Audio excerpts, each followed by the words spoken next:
Chapter 858. Tomorrow Shen Miao would be getting married, and tomorrow Xie Jingxing would be leaving Ming Qi's Ding capital. When Xie Jingxing returned to Great Liang, and once again step into Ming Qi, when would it be? Would he meet with her on the battlefield at that time? Or would he bring people to flatten Ming Qi's Ding capital? Princess Rong Xian was Xie Jingxing's previous imu, and was also the princess of Ming Qi. In front of the country and family affection, one had to make a choice. Not to mention that there was an element of deception in this family affection. After a moment, she walked to the table and sat down before taking out a pen and paper. She dipped the pen in ink and was about to write on the paper, but stopped her actions just as she was about to write, as if she was in a dilemma. When this letter was written and sent out, no one knew what was waiting for Xie Jingxing. Perhaps it would be thousands of people criticizing him, or perhaps he would be in danger. But there was one thing that was certain. When this letter was completed, it represented that she had made a choice. The feelings that she had with Xie Jingxing in the past would vanish at this moment. It was a painful matter for Princess Rong and Xie Jingxing to turn from a close relative to a person with hatred. Princess Rong dared not think of this ending, but she had no choice. She really did not expect that she, who almost followed Xie Jingxing's death news, would now personally push Xie Jingxing onto the road of death. She clenched her teeth and finally picked up the pen to write. In the residence of the Count of Pingnan, Su Yu and Su Foran looked at Su Mingfeng's tightly shut study door, and looked at each other in dismay. Su Mingfeng had lived for more than 20 years, and this was the first time he longed for a young lady in his heart. Unfortunately, this marriage was not fated. Previously, with the Crown Prince's coercion, it was not easy for the Su family to take the risk, and not hesitate to go against the Crown Prince to let Su Mingfeng marry Shen Miao first. Who knew that after the Crown Prince's matter was over, Prince Rui appeared out of nowhere. Shen Xian was a person who doted on his daughter, but at the end he had no choice but to comply with the imperial edict to let his own daughter marry far away to the Great Liang. Not to mention that their status was not as high as the Count of Pingnan in the general residence. Su Foran sighed. The current plan is to wait for a long time for Mingfeng to understand and forget about the young lady of the Shen family. It is easier said than done. Su Yu shook his head. Mingfeng's temperament is like me and is sentimental. To change one's affections and forget about the Shen family's young lady, I'm afraid it's not that simple. He looked at Su Foran. It is useless for us to stand here. It is better to return first, and let Mingfeng think about it. Madame Su glared at Su Yu. Love is not a piece of flesh that fell from your body. Don't you know how to feel for it? This is my son. Seeing him sad is more painful than cutting my flesh. Then why didn't you go in and persuade him? He wouldn't listen even if you did. Isn't it the same? Su Yu felt wronged. But one saw Su Minglang carrying a thick stack of calligraphy as he passed by. As Su Minglang grew older, he finally put away his childhood liveliness and gradually became the second Su Mingfeng. But as compared to the gentle and polite Su Mingfeng, Su Minglang was more arrogant. Now when facing his own parents, he had to put on the airs of a little adult. Su Yu had secretly complained a few times that Su Minglang was not cute anymore. Su Yu called out, Minglang. Su Minglang stopped his footsteps and walked towards both of them and called out father and mother. Your eldest brother suffered a blow today and is not in a good mood. Father has an important task for you. Go to your eldest brother's study and talk to him for a while to persuade him. Even though Su Minglang's temperament had changed, he was still as close to Su Mingfeng as in the past. Thinking about it, Su Minglang's enlightenment was late, and he was as round as a meatball when he was young. If he was not ridiculed by his little friends, he would be scolded by Su Yu, and it was always Su Mingfeng who would protect him and plead for Su Minglang in front of Su Yu. Su Minglang did not forget the person who dug the well when he drank water, and when he grew up, he remembered his eldest brother's good treatment to him when he was young. Chapter 859. Su Foran also said, Right. Minglang, let your eldest brother teach you how to write, or let him play with you for a while. Never let him be idle. Su Minglang looked at the husband and wife and said in a deep voice, You all want me to persuade eldest brother not to be upset over older sister Shun's marriage? Su Yu Su Foreign. Su Ming Lang looked at the lit-up light in the study and said, Us two brothers need to speak some intimate words. If father and mother have nothing, then leave first. I will not let eldest brother drown himself in the river. After choking for a long while, Su Foreign then said, Then one has to thank Ming Lang. Su Ming Lang walked toward Su Ming Feng's study and pushed the door open with difficulty. He saw Su Ming Feng sitting in front of the desk with a somewhat anxious and complicated expression. These days he always had this expression. Su Ming Lang climbed onto a chair that was very close to Su Ming Feng and sat upright before looking at Su Ming Feng. Eldest brother, if you like then go and fight for. Su Ming Feng, ? A real man dares to take responsibility for his actions. Su Ming Lang encouraged him with a solemn face. As a brother, I will definitely support you.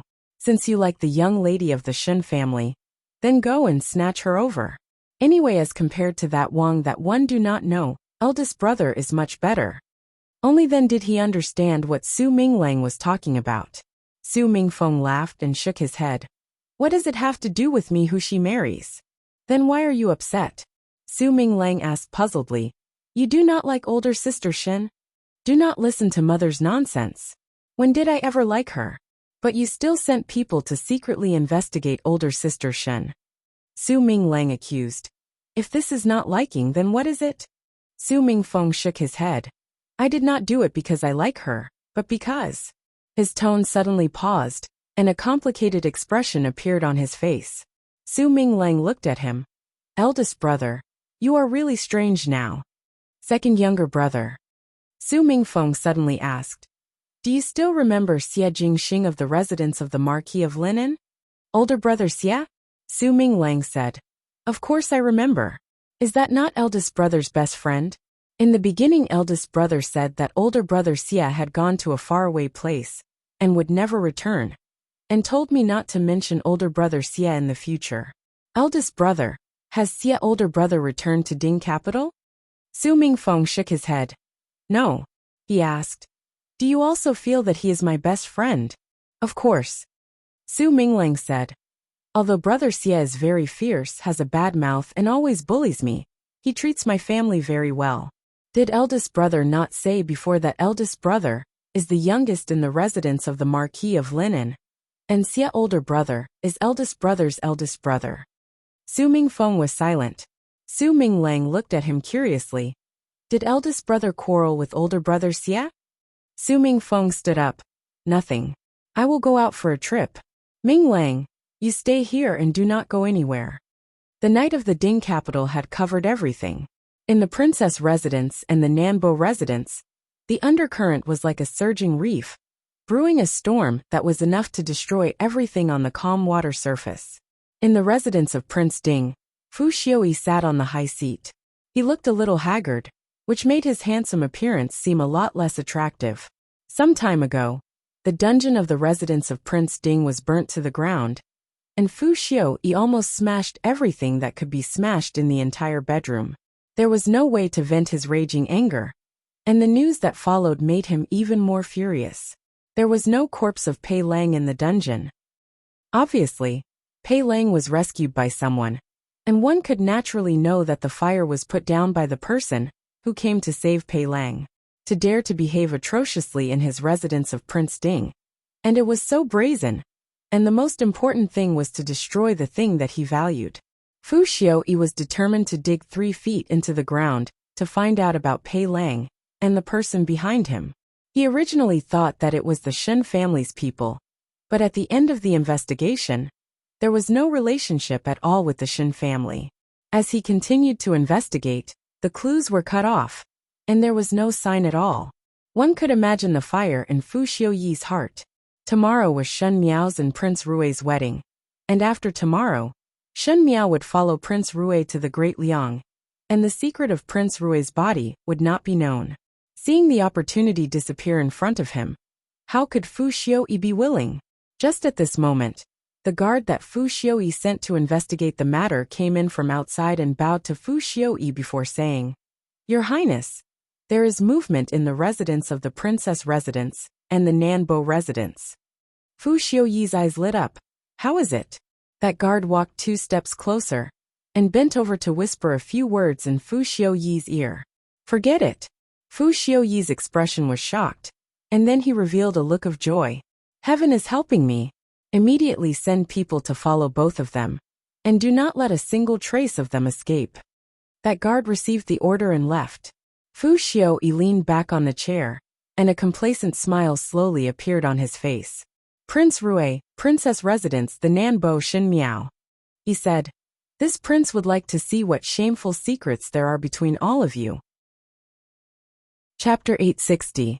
The 8th day of the first month of the lunar calendar was a rare auspicious day. It was good for weddings, funerals, and traveling. When the sky brightened, Shen Miao was woken up by Jingzhe and Guyu to dress her up.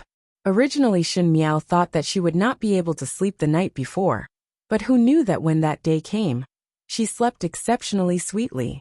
It was as if he had returned to his carefree childhood days. Because she had slept well, her face looked even more radiant, and her complexion was extremely good. Bai Lu and Shuangjiang brought some exquisite pastries for Shen Miao, and the pastries were made in small sizes. Bai Lu said, young ladies should first eat something to fill your stomach. Today's marriage ceremony is complicated, so you cannot starve during the journey. She then picked up a small bowl of porridge and said, this is the winter porridge that Madam personally cooked for Miss this morning. Drink it, and you will be blessed with good luck. Shen Miao picked up the bowl and slowly drank. He couldn't help but feel a little emotional in his heart. In the previous life, when she married Fu Xiuyi, she cried and quarreled with her family out of spite, and forced Shen Exan to agree at the end. However, for this marriage, there were more people watching the show than giving their blessings. At that time, Luo Shuiyin was so angry with her that she fell ill. She barely managed to finish the whole wedding ceremony. How could she have the mood to cook porridge? Unlike now, when everyone in the Fu was happy and worked hard for her with all their heart. Shen Miao herself vaguely felt that this marriage seemed to be extremely good. After eating, Luo Shuiyin came in, followed by a middle-aged woman. This woman didn't look very outstanding, but people couldn't help but stare at her. She was also very particular about her clothes, which made people remember her at first glance. This is Mei Nyangzi from the Ding capital. Luo Shuiyin said with a smile. Today she specially came over to be your wedding matron. Shen Miao was slightly surprised. Mei Nyangzi was a very famous person in the Ding capital. She came from an official's family, but from a young age, she disregarded her family's opposition and started to do business. Their businesses were rouge, face powder, clothing, and jewelry. There were countless of pampered daughters raised in the Ding capital, and the daughters of officials did not lack money, as long as they could satisfy their love for beauty. Moreover, Lady Mei's clothes, jewelry, rouge, and face powder were the best of the best. Although Lady Mei was a businesswoman, no one dared to look down on her. However, Lady Mei's most outstanding skill was putting on makeup and dressing people up. There was once a Wang Ye of Mingqi, who married a consort, and that consort had some friendship with Mei Nyangzi. Thus Mei Nyangzi became her bridesmaid. Afterwards, there were people who said that the appearance of the Wang Ye's bride was the most beautiful since the founding of Mingqi. Lady Mei was the other person's wedding matron because the other person had a friendship with her. But others did not have that luck. Mei Nyangzi had never been a matron of honor for anyone in all these years. Shen Nyangzi and said, Mei Nyangzi Nyangzi, and Lady Nyangzi Shen Nyang Shen Shi Shen Shen Suli Su Shen, and in the lady and Shen, one lady 111. As long as princess does not despise this lady's craftsmanship, this lady will be satisfied. These merchants always had a sharp mouth, and would speak according to the person, and speak according to the ghost. Naturally Shen Miao did not believe in the words of affinity, and thought that it could be that Shen Exan had given this Mei Nyangzi a large sum of money. But after thinking about it, Mei Nyangzi did not seem to be lacking in money, and even doing business was based on her mood. So why would she care about the benefits of these worldly possessions? Just as she was thinking, Lady Mei had already come forward and said with a smile, Princess, this bride's outfit is very complicated. May one have to trouble to change into the wedding dress first, so that this lady can add to your dowry. Luo Shuiyin quickly urged Shen Miao to go over. After changing the clothes, she twisted her face, coiled her hair, changed her jewelry, and put on layers of makeup. Chapter 861. Mei Nyangzi was grooming Shen Miao as she said with a smile. This servant have seen a number of young ladies in these years. Officials' young ladies also asked this servant to buy jewelry and cosmetics. This servant have seen all the young ladies in the Ding capital, but there is no one that can compare to the Wang Fei's bearing. She smiled and said to Luo Shuiyin, Foreign, do not blame this servant for being talkative. The Wang Fei does not look like foreign. Foreign is candid and frank, while the Wang Fei is graceful and luxurious. Even the nobles in the palace are inferior. Hearing others praising her daughter, Luo Shuiyin was naturally happy, but since the palace was being talked about, Luo Shuiyin was modest. How can it be that good? It is just that Jiao Jiao is calm, and has improved a lot compared to her father. Words cannot be said like that. Mei Nyangzi traced Shen Miao's brows and said, Even though some people have noble status, they do not have that weight in their bones. They only put on airs, and once their clothes are taken off and their jewelry thrown away, they are no different from common people. But some people are different. Even if they have plain clothes and hairpins, they do not have anything and just sit there. They are still high up. I see that the Wang Fei is the latter. She smiled. Looks like it is a life of great wealth and nobility. But today foreign can rest assured that there will definitely not be plain clothes and hairpins. Such a good wedding dress and such good jewelry. If I, Mei Nyangzi, do not do the makeup for the Wang Fei, it would be smashing my own reputation. One must let the Wang Fei be the first in the Ding capital. Shen Miao allowed Mei Nyangzi to fiddle with her as she listened to Mei Nyangzi speak. Thinking that this Mei Nyangzi seemed to know how to read people, she found it interesting and carefully listened to their conversation. This bride's makeup was done for a full 1 hour. Even if it was a light powder, one had to use a small brush made of wool to brush it carefully. The rouge was also the most natural. Eyebrows like a crescent moon, lips like flower petals. But the most beautiful thing was the eyes. Shen Miao's eyes had always been clear and distinct. They had the pureness of a newborn fawn. But today, Mei Nyangzi had gently hooked the ends of her eyes. Her eyes were still as pure as before, but there was a bit more grace for no reason. There was a feeling of being the mother of the world. Luo Shuiyin was startled by this sudden thought. Mei Nyangzi said with a smile, There's nothing to worry about right now. After a while, the person who will add to the dowry will come. Foreign, stay here and accompany Wang Fei. Nujia will go find some fragrant leaves to make fresh fragrant leaves for Wang Fei to wear. Luo Shuiyin agreed. Shen Miao sat in front of the table, as Luo Shuiyin looked at her bewitching daughter in the mirror. She was both happy and reluctant as she held Shen Miao's hands firmly. Jiao Jiao. Today you are going to be married, and mother has a few words to tell you. Shen Miao said, Mother, speak, I will listen. When a daughter gets married, the mother has to say a few words. But when I married your father, your maternal grandmother had already passed away. I only had brothers and no sisters. My sisters-in-law were all young, so no one told me these things. Luo Shuiyin sighed. That's why I figured out these words myself. I don't know if they're correct, but I'll tell you anyway. The way to get along with a husband and wife is to be honest. Your father and I have been together for so many years, and we never had any secrets with each other. If one discover that the other has a secret, one must not be anxious to question. One must wait a while, and be more patient. He will tell you. Luo Shuiyin lovingly patted Shen Miao's hands. Mother knows that you have a steady temperament. This is a good thing, as it is not easy to be affected by external things. But for matters of feelings, it is not something that can be solved with patience. If you like him, you will care about his every move, and will involuntarily follow your heart, and not be so steady. Be more frank and direct. Do not feel shy and do not be afraid. That is your husband and the person that you will spend your life with.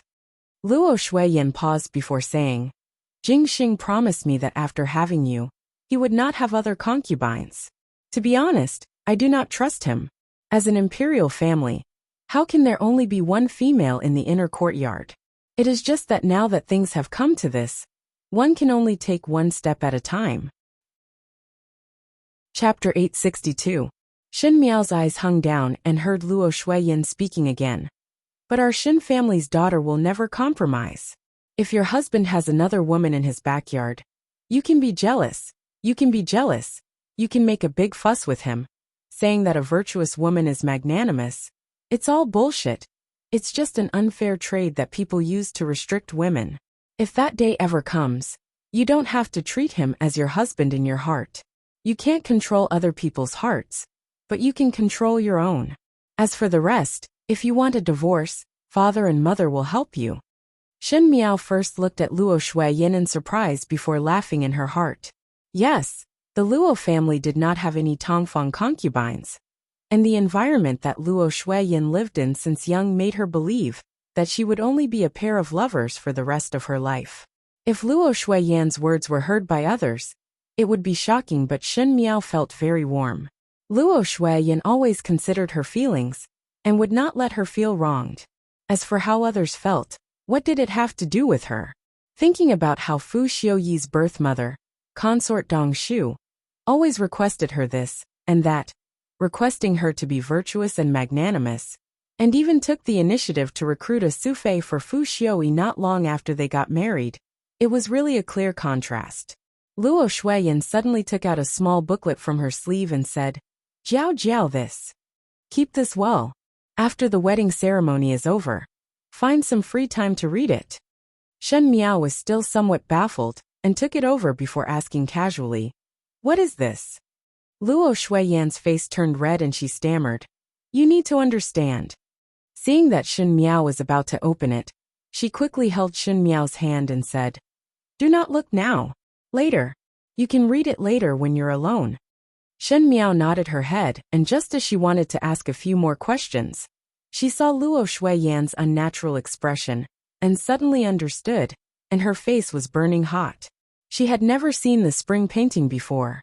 In the previous lifetime when she got married, the entire Shen residence was in a mess, and she even forgot to bring this booklet with her. Afterwards, on the day of their marriage, Fu Xiuyi did not consummate the marriage with her, not to mention looking at this. She and Fu Xiuyi's consummation was done in a hurry, and Fu Xiuyi was extremely perfunctory. Even though Shen Miao had not seen the spring paintings before, she had heard others talking about it later on. And there were also the newlyweds studying the spring paintings, but she had never experienced these before. He didn't expect that after getting married again, the regrets of his previous life would be fulfilled. Just as Luo Shuiyin and Shen Miao were feeling somewhat awkward, footsteps were heard from outside. Luo Tan pulled Feng and Ning and walked in. Seeing that Luo Shuiyin was also present, she said, "Gu Mu, we are here to send Biao youngest sister's dowry." Luo Shuiyin was just feeling awkward. Seeing that the two of them had helped her out, she let out a sigh of relief. She smiled and said, "Then you guys talk first. I'll go out for a while and come back." After Luo Shuiyin left, Luo Tan circled around Shen Miao and exclaimed, "Biao youngest sister, you are really too beautiful today. She's even better than the fairies." Not bad. Feng and Ning had always been picky, and had the temperament to pick bones from eggs. At this moment she also nodded her head and said, "It is the first one in Ming Qi." Ever since Shen Qiu gave her a cold face, Feng and Ning came less often. But this time when Shen Miao was getting married, even though she was afraid of Shen Qiu, she still plucked up her courage to come. "Heard that it is Meng Yangzi who made the wedding matron for you," Feng and Ning said. "No wonder she is so good-looking that even I could not recognize her." "Biao youngest sister is born to be good-looking." Luo Tan giggled as she took out a small box from her back. "This is my gift to you as a dowry." Shen Miao opened the small box, and it was a thing that looked like a lump of iron, but she did not know what it was. Before Shen Miao could speak, Feng and Ning took the lead and asked, "What is this? It is really too shabby for you to give this to Shen Miao." Chapter 863. "What do you know? This thing is called a compass." Luo Tan said, "It is different from those that are used in the military camp, which can only be used in general. This can be used very accurately. It is something that came from the Eastern Sea, and it is said that it is only used in the fleet." Older brother Ling brought 10 back, and said that he wanted the craftsman to make more for the army. It was not easy for me to get one. It is fine if you do not want it. Shen Miao quickly closed the box. Many thanks. Luo Tan's lips twitched. I feel that Biao youngest sister do not lack anything, and Prince Rui also sent such a big betrothal gift, so there is no lack. Sending gold and silver jewelry, or whatnot, would not be comparable to Prince Rui's, and I would only be asking for humiliation if I were to send it. It is better to send something more practical. Take this compass, as one is unfamiliar with the Great Liang, and if one were to get lost one day, perhaps it would be of great use. Shen Miao smiled. That is very reasonable. This is more special than gold and silver jewelry. Luo Tan proudly looked at Feng and Ning. Eldest young lady Feng, what did you send? Take it out for us to take a look and broaden our horizons. If it is some gold and silver jewelry, then forget it, as it is not interesting. Feng and Ning glared at her and said, unconvinced. What is a compass?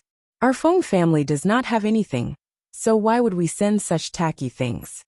She opened her box and took out a small bottle from it and said, there are 3 yuan Guthuan pills inside. Do you know about the yuan Guthuan pill? It is something that the medical scholars of the previous dynasty made to extend one's life, and there is no market for it. She placed the bottle together with the box into Shen Miao's hands and said in disgust, your character is not likable, and there are people chasing after you in Mingqi, much less in the Great Liang. If there is any unexpected mishap, just take 1 yuan Guthuan pill, and it will save your life. She then added, but one think that a scourge will live for 1,000 years, and you will live for a long time. Shen Miao smiled gently. Many thanks. Feng and Ning's words were awkward, but her intentions were good. Shen Miao smiled at the preciousness of the yuan Guthuan pill. Fu Xiao once used 1 yuan Guthuan pill to bribe an advisor that he wanted to rope in. 1 pill was worth a talent, and one could see its value. Feng and Ning took out 3 pills at one go. It was really generous.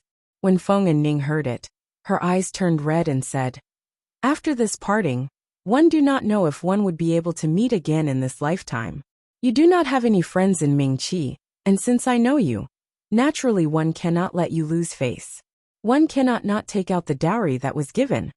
As she spoke, she choked up and said, it is not that I cannot bear to part with you, but I feel that after giving you such a big gift, if you are not able to add to my dowry for my marriage, it is not worthwhile. Shen Miao did not know whether to laugh or cry and said, if you are to get married, I will always get someone to send your dowry back, and will also write to you from time to time. I will not let you send it for nothing. Feng and Ning then felt slightly better. Shen Miao suddenly thought of something, and took out a letter from her sleeves, and said to Feng and Ning, now there is a letter.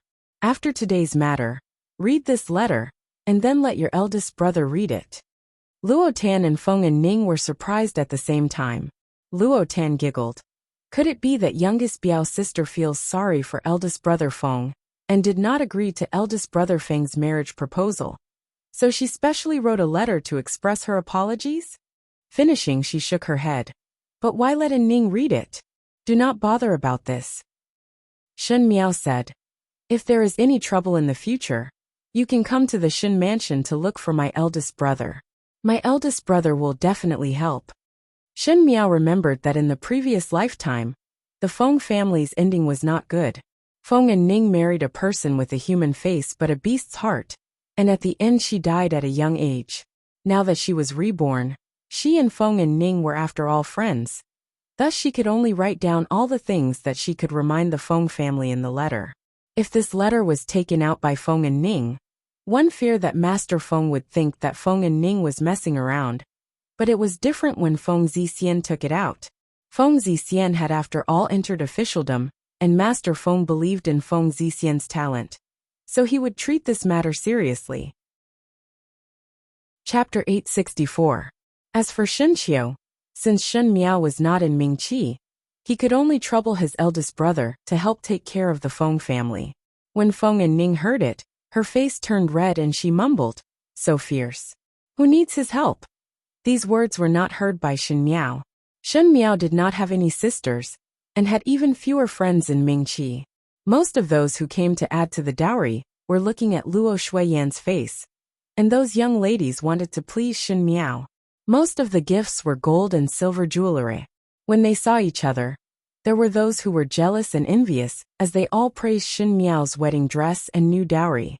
Not long after these females who came to add to the dowry finished speaking, the auspicious hour arrived, and the procession of carriages and horses that came to escort the bride had already arrived at the entrance of the Shen mansion. Luo Shuiyan and Mei Nyangzi came in, and Mei Nyangzi covered Shen Miao's head with the veil. Shen Miao's left and right hands were supported by the both of them as she slowly walked out.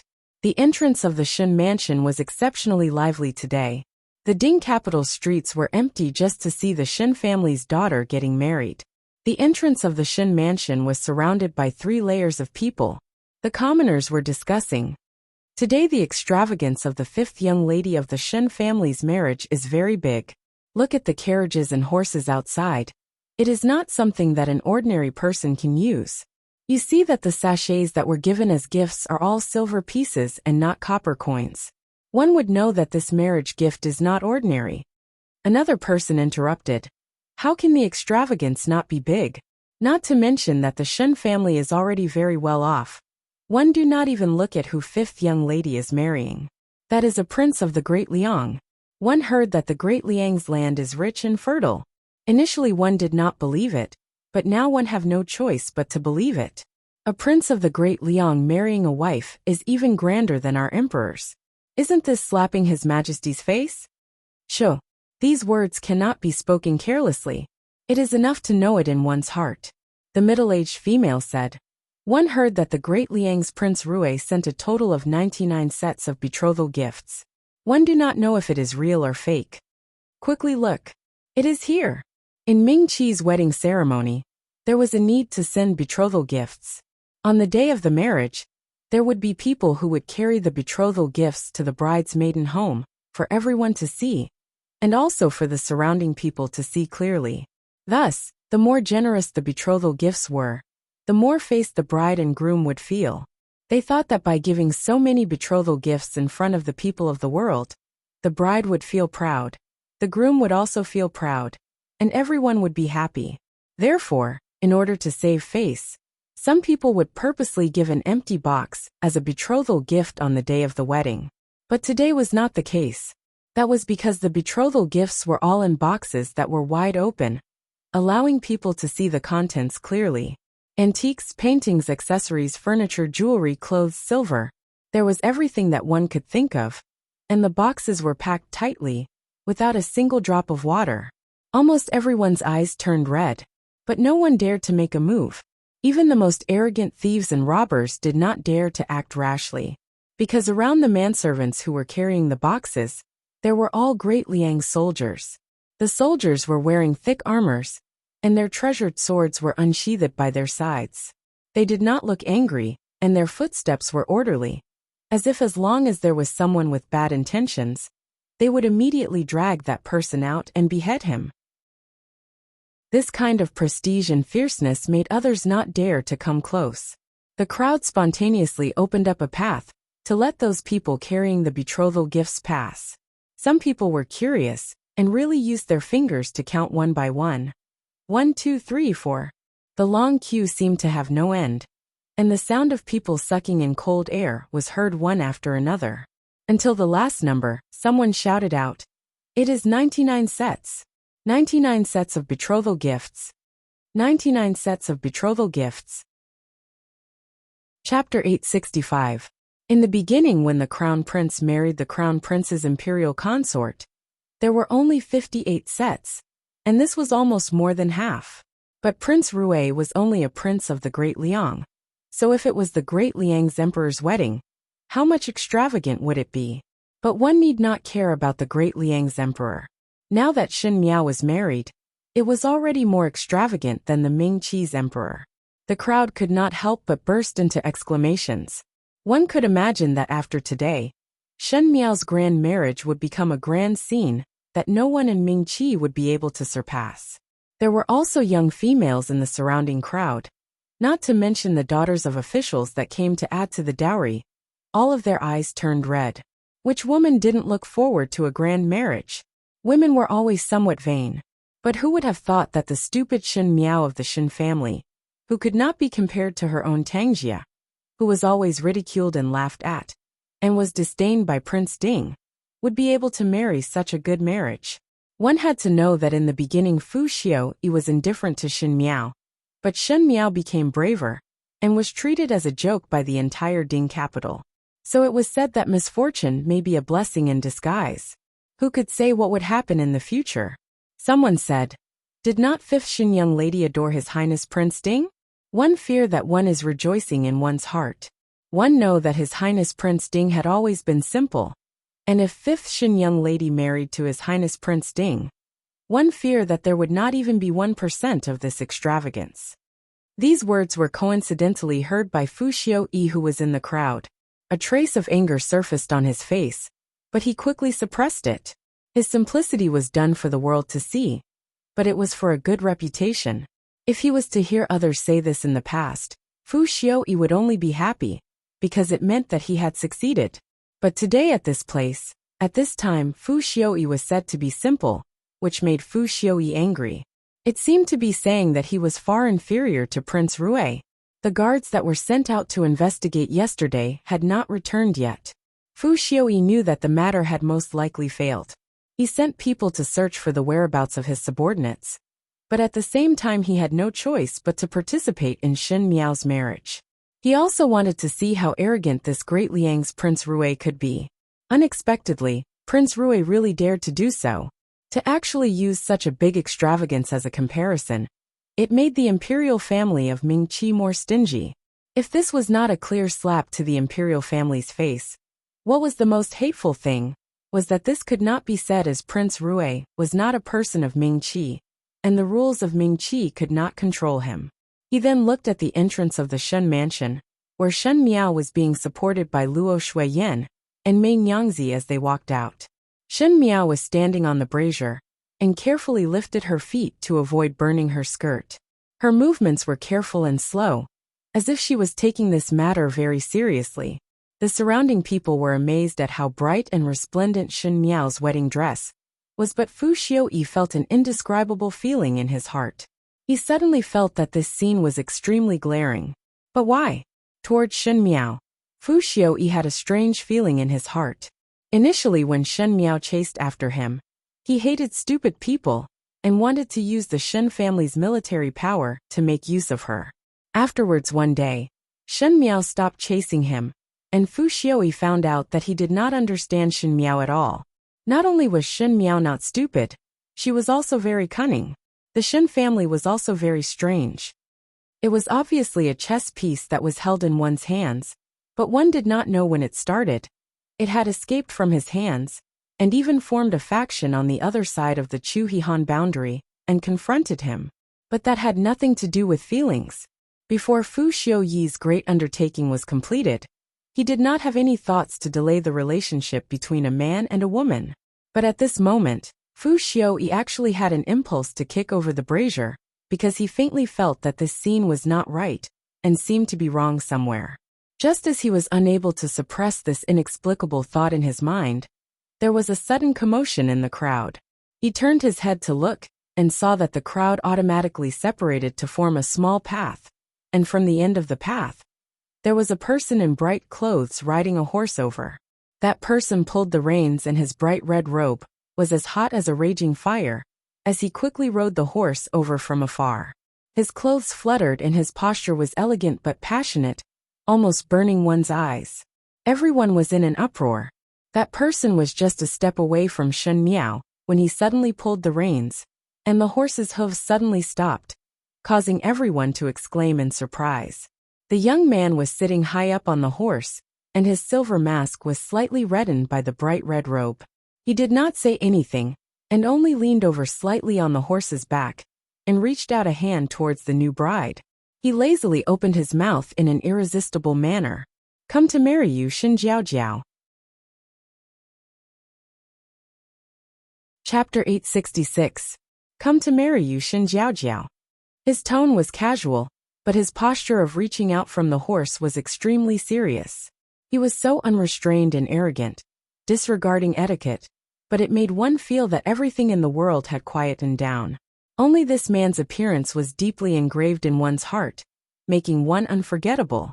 The surrounding people quietened down. Shin Miao's head was covered, and she could not see anything. She could only hear the voice coming from the front. She instinctively raised her head, and in the next moment, she felt her hand being held up by someone, and something was placed on her fingertips. The cool and soft touch made her somewhat at a loss. The surrounding people sucked in a mouthful of cold air.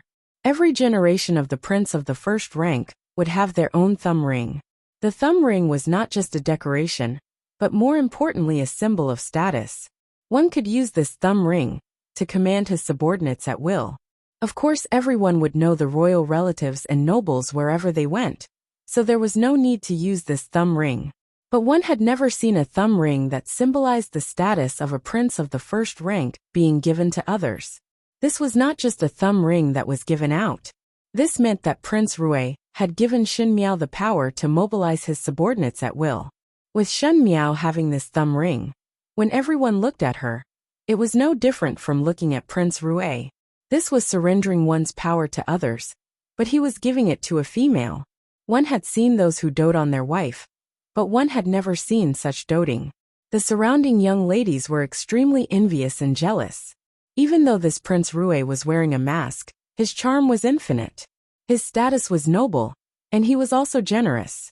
The only thing they could comfort themselves was that Prince Rui was so outstanding, and naturally, there would be many women around him. Shen Miao was also not a heavenly beauty, and would definitely be quickly disliked by Prince Rui, who knew that the groom would directly use facts to slap their faces. In this world, it was the first time they saw someone pampering his wife so much. Why was it that the fifth young lady of the Shen family had such a good life? One did not know what good fortune she had cultivated in her past life. However, in this world, misfortune and fortune depended on each other, and misfortune lurked within. Everyone would never have thought of the things that Shin Miao had experienced in her past life. After Prince Rui put the thumb ring on Shin Miao's hand, his thin lips hooked up, and he slightly leaned over, and a kiss was imprinted on the back of Shin Miao's hand. There was a tingling sensation on the back of her hand, and Shin Miao naturally guessed what it was, and could not help but blush. It was fortunate that her head was covered and others could not see her embarrassment. Prince Rui straightened up and Ming Yangzi hurriedly sang with a smile. Enter the betrothal gifts, lift the dowry. After carrying the dowry as the mother, she had to personally feed the bride some sesame dumplings. The dumplings were small, and there were peanuts, lotus seeds and sesame seeds mixed inside, implying to give birth to a noble child early. Luo Shuiyan scooped it up with a small spoon, and Shen Miao slightly lifted a corner of the lid and swallowed the sesame balls that Luo Shuiyan fed her. Luo Shuiyan's eyes were a little moist. Jiao Jiao, after you get married, don't let yourself down. Shin Miao's heart was also moved and said, Mother, save it. Shin Xian turned her back and quietly wiped the tears from the corner of her eyes. He was a grown man, and also a general who had led countless of soldiers, so it was not proper for him to cry in front of others. However, his heart was very sad. Towards Shin Miao, Shin Xian always felt that he owed her a lot. Especially after the conversation with Xie Jingxing that day, he then knew that he had always thought that they raised Shin Miao in a greenhouse, but did not know that there were more snakes, worms, rats and ants in the greenhouse. In those years that no one discovered, she had gradually grown up. Before there was time to make up for it, before there was time to do anything, Shen Miao was about to get married. From a crying baby to a babbling little girl, and now to a slender and elegant bride, Shen Xian was filled with emotions. Shen Xiu walked over. The bride's brother was responsible for carrying the bride onto the sedan. Chapter 867.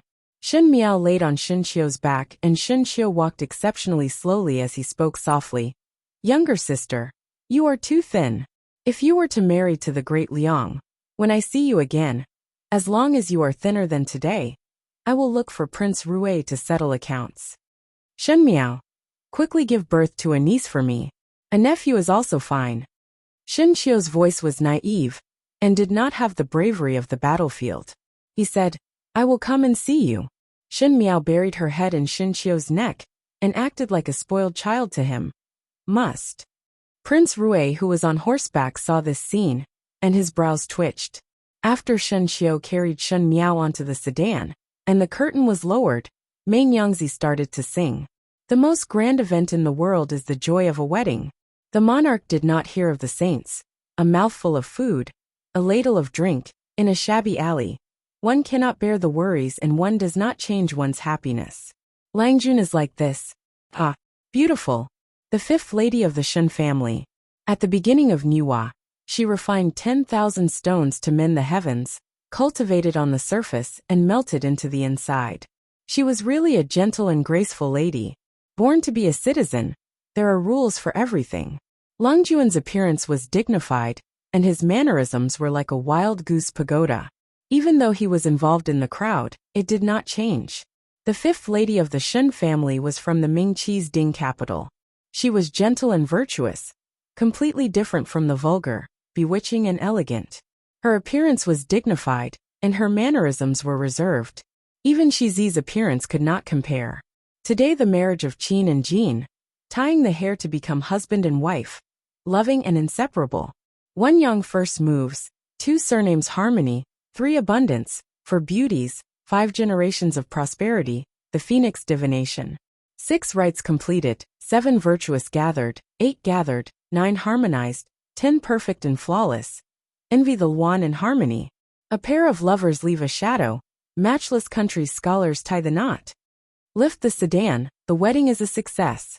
Meng Yangzi's voice was bright and cheerful, and the lyrics were pleasant to listen to.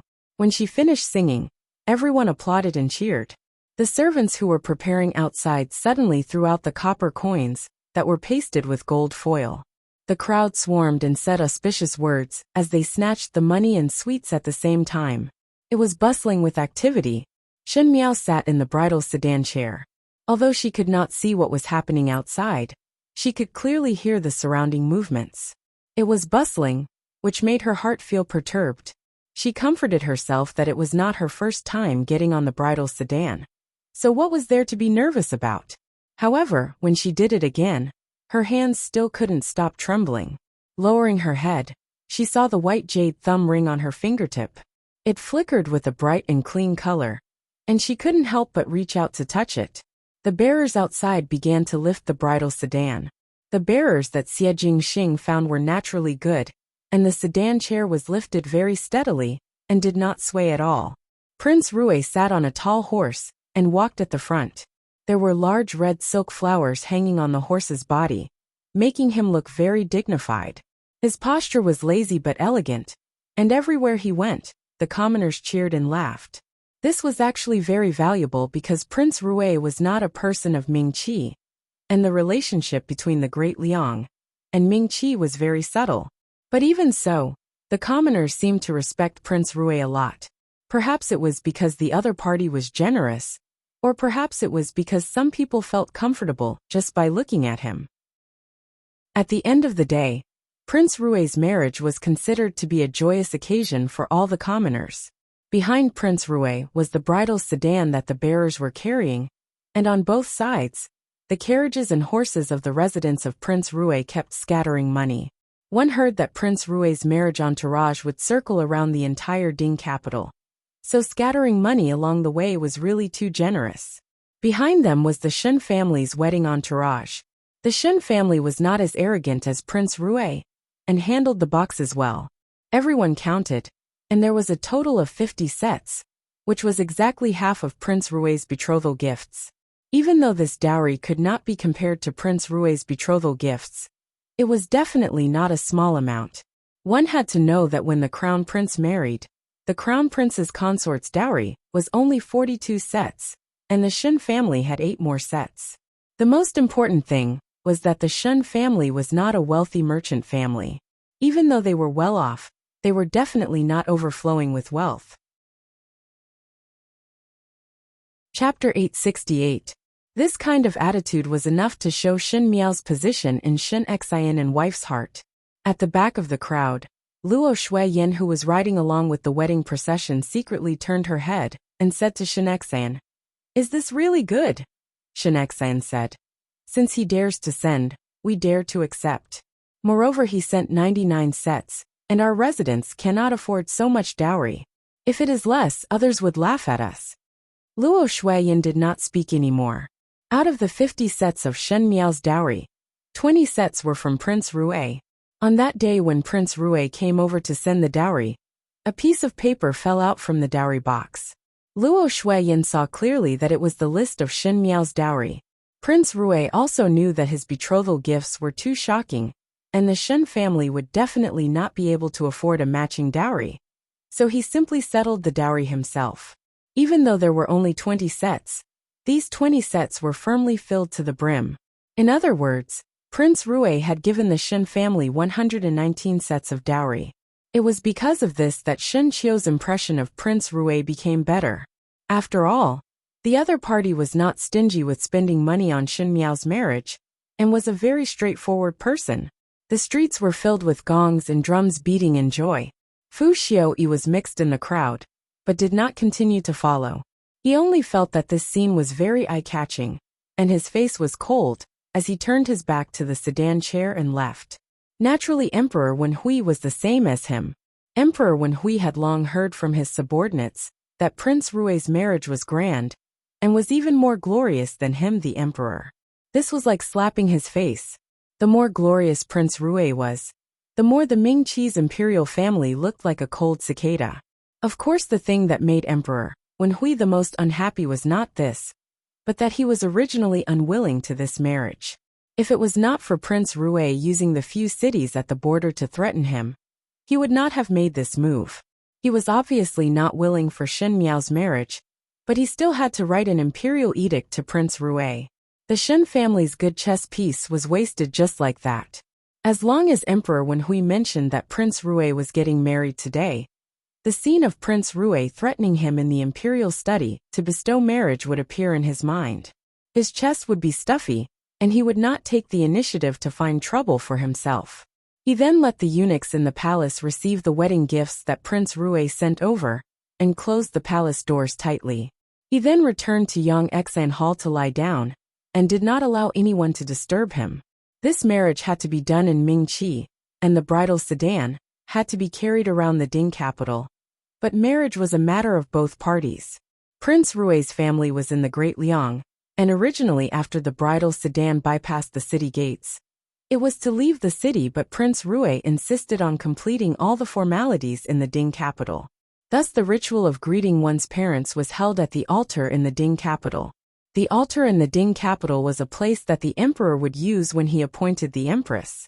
Needless to say, this was an additional reward that Prince Rui requested from Emperor Wenhui.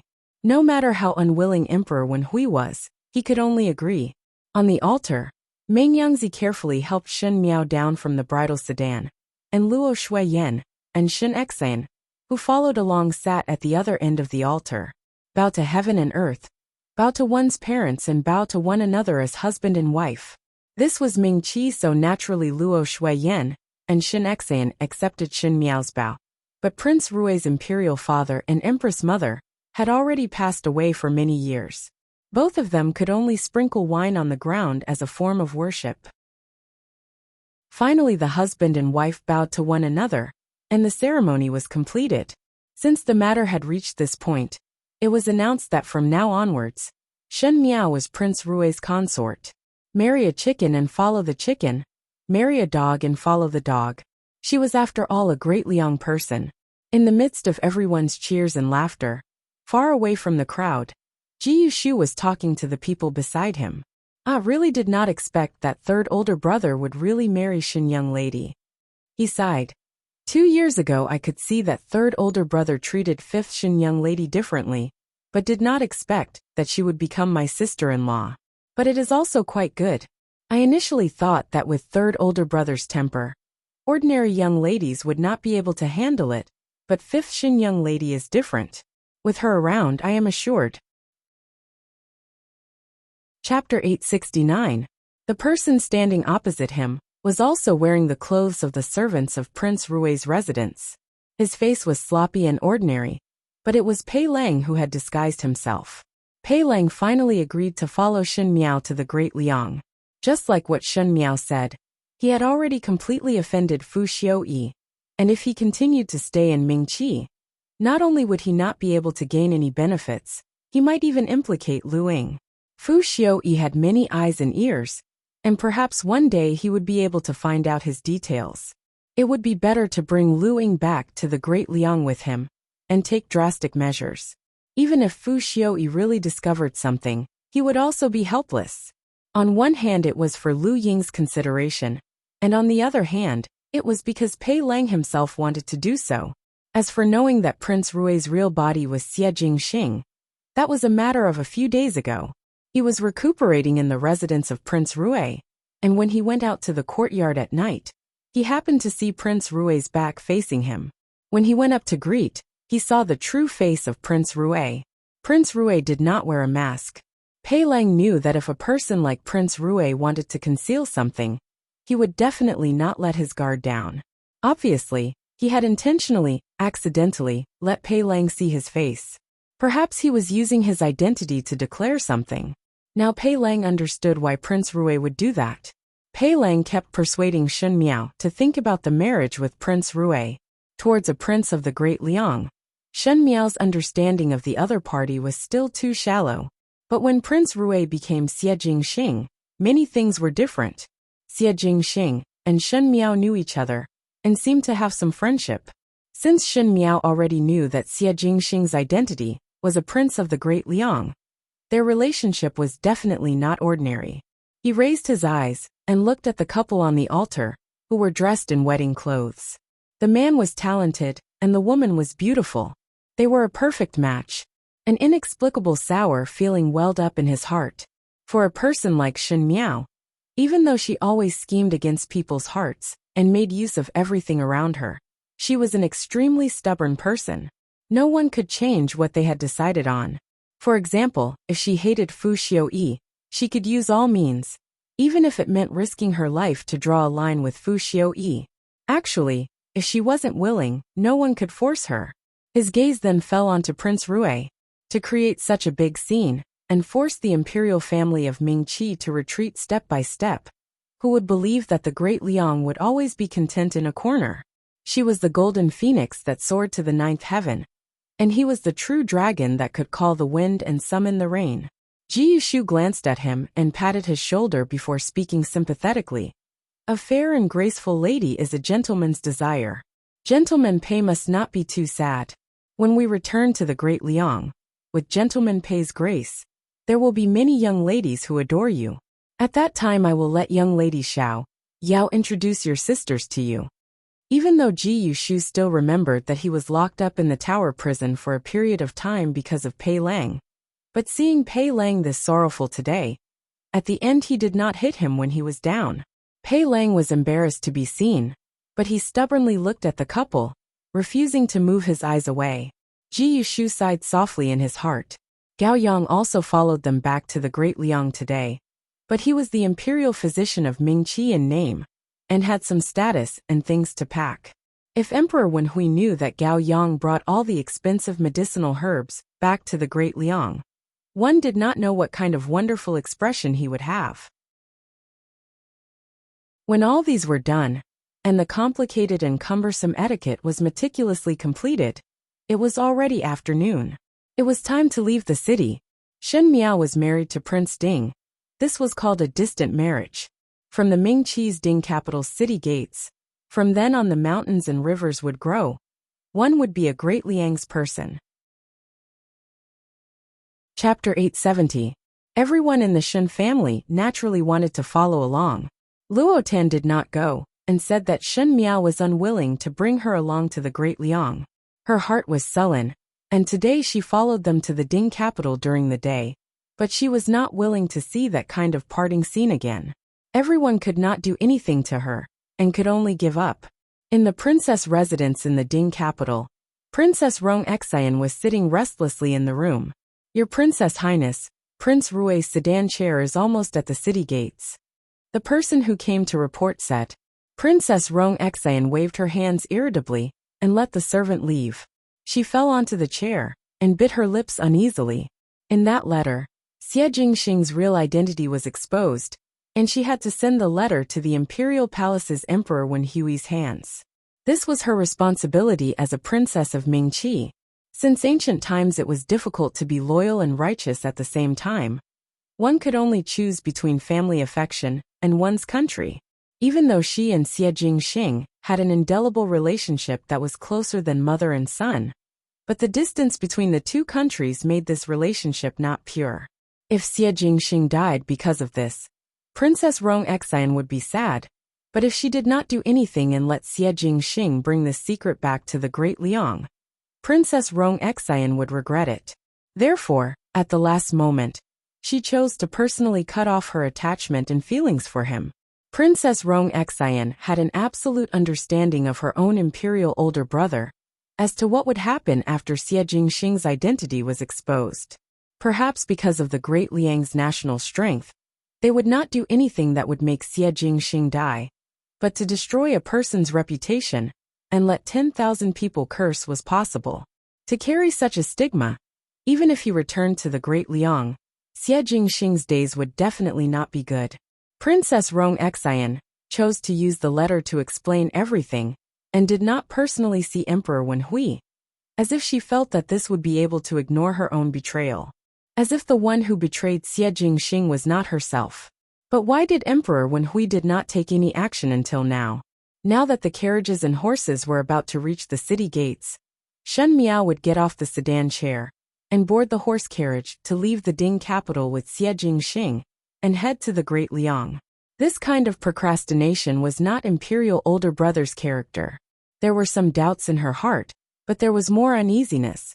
But Princess Rong Xian could not take the initiative to go out and see what was going on.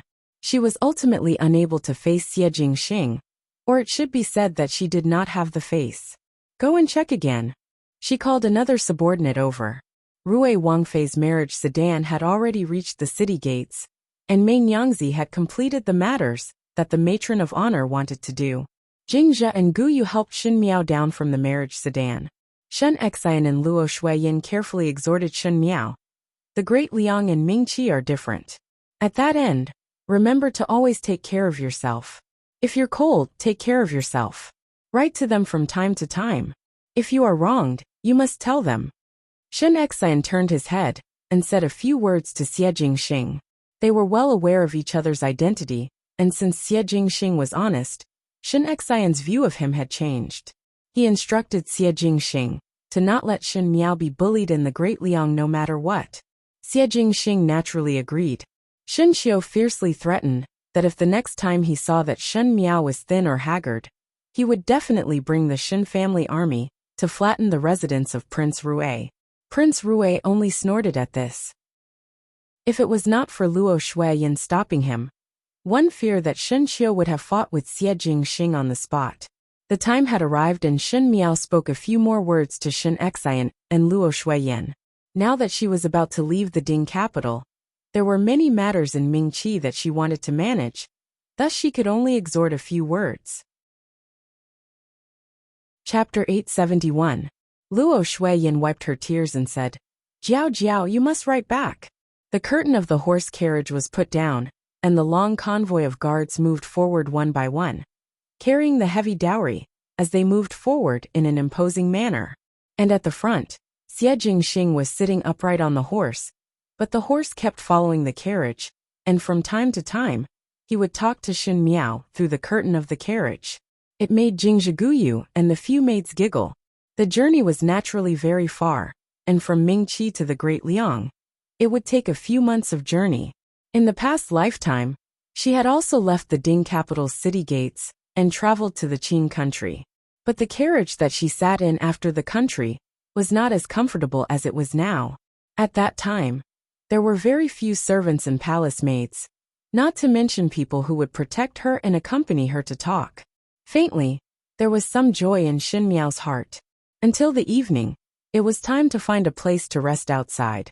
Just as she was thinking about it, the convoy suddenly stopped. Shen Miao's heart tightened. There were often bandits on the roads outside the city. Could it be that they had met with thieves blocking the road? But after thinking about it, Xie Jingxing's subordinates were highly skilled, and there were many of them. One fear that they would be able to defeat the thieves blocking the road. Even though she was not afraid, her heart was still suspicious, so she simply put down the veil and lifted the curtain of the carriage. Jing Zhiguyu exclaimed as Shen Miao had already jumped off the carriage. One saw Xie Jingxing stopping his horse in front, and in the middle of the road, there was a person wearing a black bamboo hat leading the horse and blocking the front. He said, "Hey, as a brother, do you owe me a bag of money?" That was Su Mingfeng's voice. Most likely he was trying to deceive others, so he wore a cloak so that others could not see his face clearly.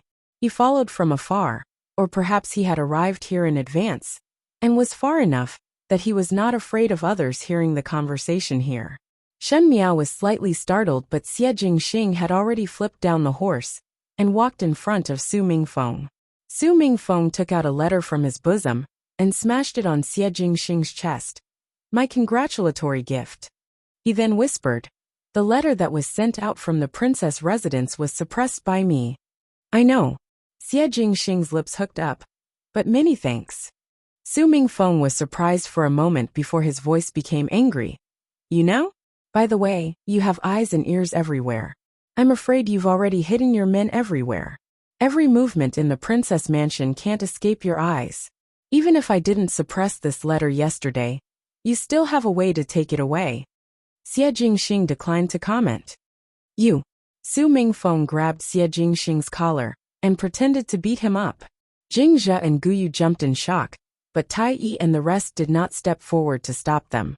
Su Mingfeng suddenly let go and said angrily, "Scoundrel." Xie Jingxing raised his eyebrows. "I am very happy that you are willing to send me off." Su Mingfeng was silent for a moment before saying, "This is the last time. This is the last time I'm here to send you off." He raised his head. "Loyalty and righteousness can't be both, but this time, I'll still choose loyalty. After this, you and I are no longer brothers." He said, "I know what you're planning, so you don't have to persuade me or make me stay. Both of us will eventually reach the point where we will meet on the battlefield. When we meet again, we will be enemies and no longer have the feelings of the past." He said word by word seriously, "But now, you are still my, Su Mingfeng's brother. There were some things in the world that made one helpless. Fate would always turn the closest person into the most estranged person. If one wanted to obtain something, one would have to give up some things. Those that were retained would always be the most precious." Shen Miao seemed to be able to see through these two young men in front of her. Many years ago, when they were still friends, chatting and laughing, strolling from the streets of the Ding capital to the end of the alley, and then teasing the teacher together. Su Mingfeng slowly clenched his fist and placed it in front of Xie Jingxing. This was an action that both of them would often do when they were young. The males in the Ding capital would often use this action as a testimony of their brotherhood. When Su Mingfeng was young, he felt that this action was very cool, thus he let Xie Jingxing do it. Afterwards, as he grew older, he felt that this action was stupid and mushy, so he did not do it often. Xie Jingxing looked at him and suddenly smiled. He shook his head and also extended his fist to bump. Su Mingfeng looked up and laughed. "Delightful." He suddenly flipped up the horse that he came from and said to Xie Jingxing, "After today, both of us will no longer be brothers. But now that the sun has not set and the moon has risen, you and I are still best friends." He clamped the horse's stomach, and the horse neighed. Su Mingfeng turned the horse around and left. "Today I will congratulate you once again. From today onwards, there will be no need to worry about food and clothing, and a house full of children and grandchildren. A house full of distinguished friends and longevity is boundless." That gentle and always smiling young man's voice was bright and clear, and the ending sound gradually dissipated in the afterglow of the setting sun, and one could only see a blurry back view. Xie Jingxing's eyes were smiling, but his brows gradually became cold. He once again mounted the horse and whipped. He shouted, "Set off." Chapter 872. It had been more than a month since Shen Miao left the Ding capital. One did not know where Prince Rui's wedding procession had gone to, as one would not be able to catch up. In this 1 month, the Ding capital's discussions about the 10 Li of Red wedding did not stop. The storyteller in the restaurant talked about the grand occasion of Prince Rui's consort marriage, and it was still filled with guests. The storyteller shook his head as he spoke, and the guests felt the same when they heard it. After all, not everyone could afford to spend such a grand sum of money. After Shen Miao turned into Prince Rui's consort, and followed Prince Rui to marry to the great Liang, two things happened in the Ding capital. The first thing was that the Feng Xian pawnshop, that had been open for many years in the Ding capital, suddenly closed its doors. In one night, everyone from the shopkeeper to the assistants were all gone, and the few shops and buildings of the Feng Xian pawnshop were sold to others at low prices. It was heard that the Feng Xian pawnshop shopkeeper's family had an urgent matter and needed money, so he suddenly left. This inevitably made one sigh. Even though the Feng Xian pawnshop's business was very precious, and those who came to pawn or buy things were all wealthy, and ordinary people would not be able to afford it. But after all, they had been here for so many years, and to suddenly leave, one was not used to it. It was also after the change of ownership that the commoners then discovered that after so many years, no one had seen what the Feng Xian pawnshop shopkeeper looked like. The second thing was that the formidable great general Shen Xian was promoted after his own daughter married. He was promoted to become a military judge. He was in charge of the entire imperial court's imperial army. On the surface it was a promotion, but in fact it was not so. First of all, the military judge only had the power to transfer, but not the power to train the troops. It was just an empty position, and even though the salary was more generous than the general, who would use salary to live? Moreover, Shen Xian had always trained the Shen family's army, and the Shen family's army was his personal soldiers. Suddenly it was changed to the imperial army, and the imperial army was Emperor Wen Hui's people. Could Shen Xian really mobilize them? Most likely not. Thus those with eyes and brains would know that Emperor Wen Hui was guarding against Shen Xian. Shen Miao married to the great Liang, and Shen Xian had the temperament of doting on his daughter. Now that the relationship between the great Liang and the Ming Qi was so subtle, if Shen Xian were to favor his daughter and secretly rely on the great Liang, it would be bad if he did something bad to the Ming Qi. Even though Shen Xian had been a great general in Ming Qi for so many years, and his loyalty could be proven by the heaven and earth, but since ancient times the emperor was suspicious.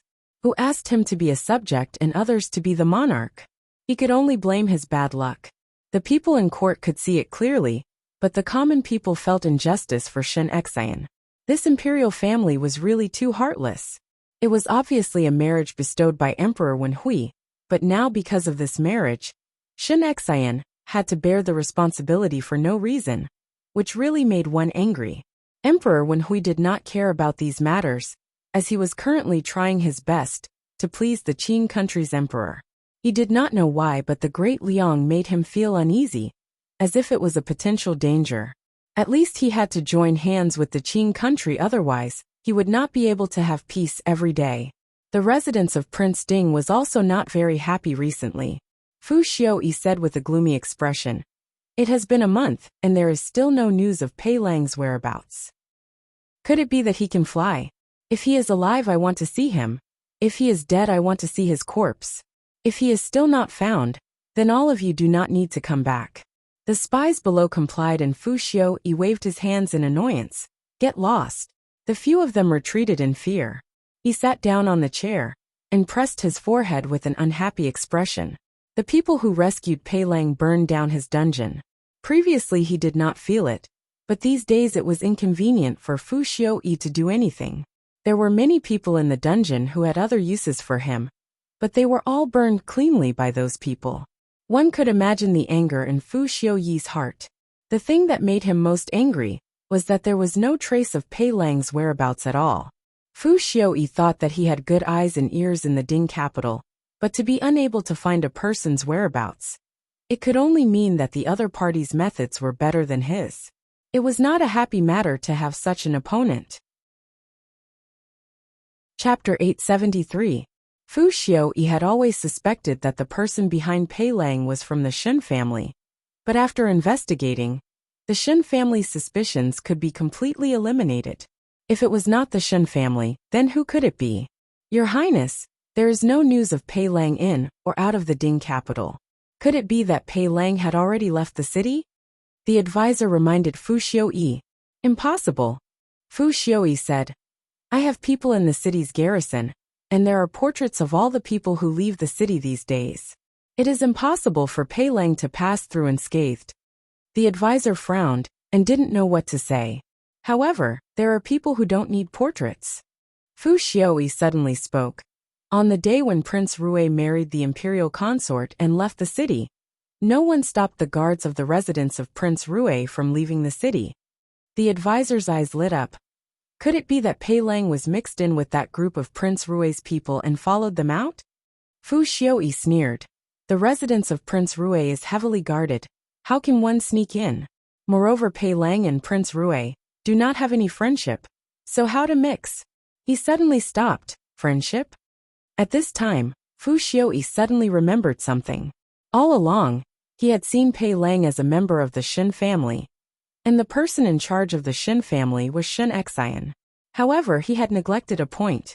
Actually, from many things, the things that hindered his great cause, intentionally or unintentionally, were all related to Shen Miao. If Shen family and Shen Miao were viewed separately, and Pei Lang was not loyal to Shen family, but Shen Miao, everything would make sense. Pei Lang was Shen Miao's person, and Shen Miao was now Rui Wangfei. Before this, she seemed to have some unclear relationship with Prince Rui. On account of Shen Miao's feelings, Prince Rui might help to save Pei Lang once. Then Pei Lang and Prince Rui would be related. Fu Xiuyi suddenly stood up. The more he thought about it, the more he felt that it was possible. In the entire Ding capital, the only person who had the ability to burn the dungeon of the residence of Prince Ding without anyone knowing, and still be able to escape unscathed, and not even leave behind any traces, seemed to be this mysterious Prince Rui. Damn! Fu Xiuyi slammed the table. He had always wanted to know what secret Prince Rui was hiding, but the night before Shen Miao's marriage, the spies that he sent out did not return, and it seemed that they were discovered and silenced. Otherwise, he would be able to know what Prince Rui's deeply hidden secret was. Just as he was feeling vexed, he saw a guard rushing in from outside. This person was Fu Xiuyi's confidant. He quickly stepped forward and took out a letter from his bosom and said, A letter was sent out from the princess residence and was sent to the imperial palace. This subordinate has intercepted this letter and made a copy. Please take a look, Your Highness. Fu Xiuyi's heart moved and quickly took the letter. On the matter of Prince Rui, Princess Rong Xian's performance was also very abnormal. Fu Xiuyi had the intention to inquire about it, but ever since Prince Rui and Shen Miao left the capital, no matter if it was Princess Rong Xian or the residence of Ping Nanbo, they did not do anything special. Every day they still did what they should do, making him unable to start. Princess Rong Xian had been a widow for many years and was not close to Emperor Wenhui. It was rare for her to enter the palace all year round, not to mention taking the initiative to write a letter over. It was fortunate that Princess Rong Xian had been away from the palace for so many years. Thus Fu Xiuyi was able to easily make a copy of her letter. Fu Xiuyi took out the letter and could not wait to start reading. At first, his expression was only a little anxious, but as time went on his expression changed. It was as if he was extremely shocked and angry, and with the extreme anger, his facial features were somewhat distorted. When the aides at the side saw him like this, they did not even dare to breathe loudly. After a moment, Fu Xiuyi suddenly supported the table with one hand and fiercely overturned the teapot on the table. Chapter 874. The tea that was poured spilled all over the floor, and the aides and confidants were shocked. Fu Xiuyi was after all a person who did not show his emotions on his face. Even though he would occasionally be angry, he would not show it like this. It seemed that this was the first time one saw him lose his composure. Fu Xiuyi only spat out a good word before ruthlessly smashing the letter on the aide's face. The aide hurriedly took it over and was stunned when he read it. In the letter, Princess Rong Xian mentioned a matter, and it was about Prince Rui. Everyone knew that in the past because Princess Rong Xian and Princess Yuqing had a good relationship. Xie Jingxing, who was born to Princess Yuqing, was also taken care of. Even for Xie Jingxing, She did not hesitate to fall out with the residents of the Marquis of Lineage. Afterwards, when Xie Jingxing died in the battlefield 2 years ago, Princess Rong Xian was very upset. Princess Rong Xian naturally understood Xie Jingxing, and in Zhifeng's heart, Princess Rong Xian had raised a sensational matter. Princess Rong Xian felt that Prince Rui of the Great Liang and Xie Jingxing were somewhat similar. Without any evidence, to suddenly say that Prince Rui of the Great Liang was similar to a person who had died for 2 years, the first reaction would definitely be that it was absurd. But Fu Xiaoyi had been paying attention to the princess residence for such a long time, and had long discovered that Princess Rong Xian was unusual. Needless to say, Fu Xiaoyi was almost certain that what Princess Rong Xian said was the truth. There was no need to doubt that the real identity of Prince Rui from the Great Liang was Xie Jingxing. The aide's hands almost could not hold the letter steadily. Xie Jingxing was Prince Rui? What did that represent? It represented that Xie Jingxing was playing with the entire Mingqi in the palm of his hands. If Xie Jingxing was still the heir of the residents of the Marquis of Lineage, and had private dealings with the Great Liang, then one feared that the Great Liang knew everything that happened in Mingqi. Your Highness, Your Highness. The aide looked at Fu Xiaoyi, and a trace of fear flashed in his eyes. Fu Xiaoyi indeed slowly calmed down, but upon closer inspection, his hands seemed to be trembling. Since Xie Jingxing did not die, then the matter of the northern Zhang Xie family army must have been exposed. He slowly said, the Xie family army had mixed in with the imperial family people, and Xie Ding's confidant had given Xie Jingxing a fatal stab. Since Xie Jingxing did not die, it was assumed that he had investigated clearly. This also meant that everything that they did to the residents of the Marquis of Lin and was seen by Xie Jingxing. So for this tribute of Mingqi, what was Xie Jingxing doing here? Was it revenge? Fu Xiaoyi supported himself on the table. The advisor was also at a loss. After a pause, he said, since the princess has already sent this letter to the palace, His Majesty will take action once he knows. It's useless. Fu Xiaoyi interrupted his words. Xie Jingxing had already left the Ding capital for more than a month. Imperial father is afraid of the Great Liang's influence, and dare not go against him openly. If Xie Jingxing hadn't left, we could have used the people of the world to stir up a conflict. Unfortunately, it's too late now. The advisor also sighed and said, why didn't the princess take out this letter earlier? If I had acted earlier, I wouldn't be as helpless as I am now. Fu Xiaoyi glanced at him, and seemed to be unhappy with the stupidity of his subordinate. The advisor was flustered by his stare, and only heard Fu Xiaoyi saying, stupid. The princess must have thought of a way to inform imperial father before. Perhaps the wedding ceremony had already been done the night before. But at the end it was the same as my men, and was stopped by Xie Jingxing. Even though he tried his best to suppress his anger, his eyes could not hide the resentment. Xie Jingxing did not hide it too deeply. Then the Shen family, the advisor asked. Continue to watch. Fu Xiaoyi sneered. I want to see if the Shen family knows nothing about Xie Jingxing's identity, or if they have been playing dumb for so many years. At this moment, everyone in the Shen mansion did not know that such a thing had happened in the residence of Prince Ding. Chapter 875. Ever since Shen Xian was promoted to the position of military commander, because he did not need to personally lead the troops, he did not go to the Ministry of War every day. Shen Qiu was still in his old position, being a small leader with Luo Ling in the garrison army. But the days were much more relaxed than before. Luo Shuiyan and Shen Xian discussed, why not after a few more days, we will bring up with His Majesty to return to the Shaochun city. Luo Shuiyan sighed. At least in the Shaochun city, one would not waste one's time like this. Shen Xian shook his head. The emperor kept us in the Ding capital to guard against the Shen family's movements, and it is impossible to let us return to the Shaochun city. To stay in the Ding capital, and become a chess piece to restrain Jiao Jiao, it would be easier to do things in the future. Luo Shuiyan vaguely felt that Shen Xian's words were somewhat strange, and seemed to be hinting at something. Just as she was about to ask, she heard Shen Xian sighing. Moreover, there is no news from Tanner. If one were to really return, I would not dare to see father-in-law or brother-in-law. That is also true. Upon mentioning this matter, Luo Shuiyin felt a headache. I have already sent people to send a message to Jiao Jiao and the rest. It is just that Jing Xing's subordinates are fast, and one do not know if they would be able to catch up in time. It would take time for them to come and go, and now there is no news. My heart is not at ease. On the day of Shen Miao's wedding gift, Luo Tan did not come to send it off. She said that it was because Shen Miao was not willing to bring her to the Great Liang to sulk, and also did not want to witness the parting scene. Luo Tan was somewhat willful in the Shen family, and everyone was helpless. On that day when Shen Miao left the city, it was already evening when she returned. Luo Tan's maid said that Luo Tan had already fallen asleep, and Luo Shuiyin thought that Luo Tan was unhappy, so she did not disturb her.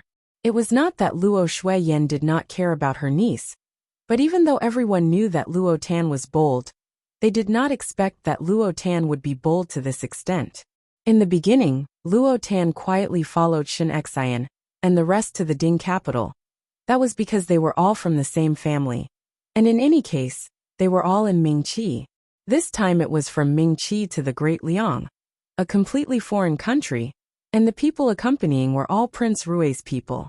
Luo Tan did not know them, and most likely did not dare to. Who would have thought that this young miss of the Luo family would also have a fiery temper, and even dared to travel thousands of miles by herself?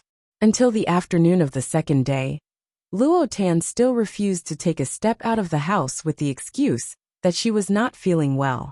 Luo Shuiyin finally realized that something was wrong. When she went to look for someone, she saw Luo Tan's maidservant trembling as she held a letter and knelt down to beg for mercy.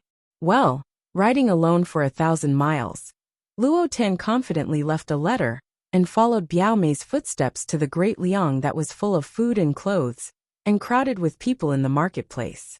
Luo Shuiyin jumped in shock and quickly sent people to chase. But Shen Miao's people had already left for a day, and Prince Rui's team were not ordinary characters. Their footsteps were very fast, and one did not know when they would be able to catch up. There was no news for a month, and Shen Xian and Luo Shuiyin were still worried about this matter. I only hope that when the letter reaches Jing Xing's hands, Jing Xing will send some reliable people to send Tanner back. Luo Shuiyin said. How would Luo Tan know about these things in the Ding capital? Even if she knew, she would only pretend that she did not hear it, because there were more important things than these things. It was already evening time, and the carriages would need to rest at this time. Naturally, Shen Miao had already been arranged to stay in the houses along the way, but Luo Tan was miserable. She had mixed in with the group of martial artists in the residence of Prince Rui, and rushed over.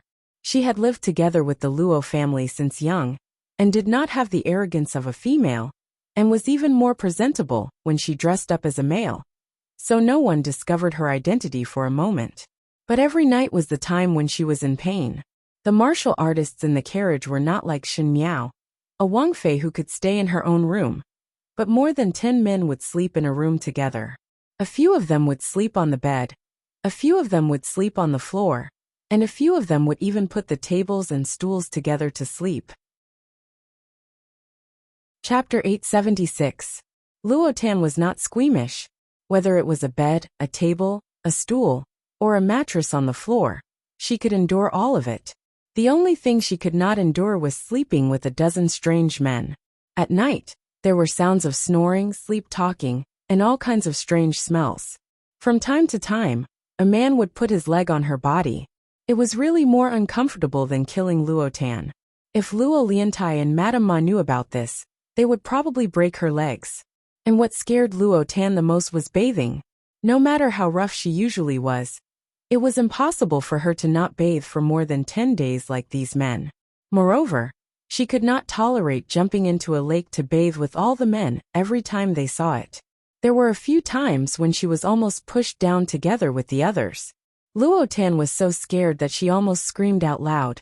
In the end, she had an idea and said that she had an ugly scar on her body. She didn't want to be seen in front of everyone. Although the martial artists thought that she was troublesome, they didn't force her anymore. There happened to be a hot spring behind the farmhouse, and the water in the spring looked very clear. The warriors had gone into the water in the evening, but she had not. At this time, the moon had risen and no one saw it.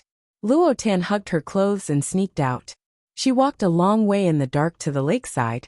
She looked around and saw that it was already late at night. Everyone was fast asleep. Even if someone woke up in the middle of the night to go to the toilet, they wouldn't come here. Luo Tan was relieved. She quickly took off her clothes and went into the water, wearing only a doo-doo. The hot spring water was warm and comfortable. It had been a long time since Luo Tan had such a blissful bath. She usually sneaked out at night, when no one was around to burn firewood, and take a bath. It was very troublesome, but now she felt extremely happy. As he looked at the moon in the sky, he thought, "It's already been more than a month, and it seems that Luo Shuiyin hasn't caught up yet. I'm afraid I really can't catch up." Even if he managed to catch up, it seemed impossible to return. Since it was like this, should he make it clear to Shen Miao? Her cousin had a sharp tongue but a soft heart. She would not really do anything to her. In this way, she would be able to sleep in Shen Miao's room, and would not have to bathe behind someone else's back. Just as she was thinking, she suddenly heard footsteps coming from afar. Luo Tan jumped in fright, afraid that someone was coming. She didn't know what to do, but she didn't dare to stay any longer. The footsteps were already very close, so she had no choice but to grab the clothes by the side of the rock and submerge herself into the water. Luo Tan knew how to swim, but it was not easy to bury her head in the water. The footsteps stopped at the edge of the hot spring, but did not leave. Luo Tan gradually found it extremely difficult to breathe. She really wanted to raise her head and float to the surface, but she was only wearing a doo-doo. Even if she floated to the surface, she was afraid that her innocence would be ruined. No matter how carefree she was at this moment, Luo Tan had to take care of her own sanity. She was as stubborn as the people of the Luo family. When that person stopped by the hot spring and refused to leave, Luo Tan desperately hid in the water and refused to come out. Just that along with the passing of time, Luo Tan's eyes were already a little blurry. Her mind was also a little muddled. She even felt that she was going to be buried here, following which she felt sorrowful, thinking that in order to maintain her clarity, she actually had to sacrifice herself here. It was a pity that she had not been to Great Liang. Then, he heard someone speaking vaguely above him. "You're pretty good at swimming. Are you planning to suffocate yourself to death?" Luo Tan's heart moved, and she could no longer hold back her breath, so she suddenly broke out of the water. But she still had some rationality, and only let her head out of the water.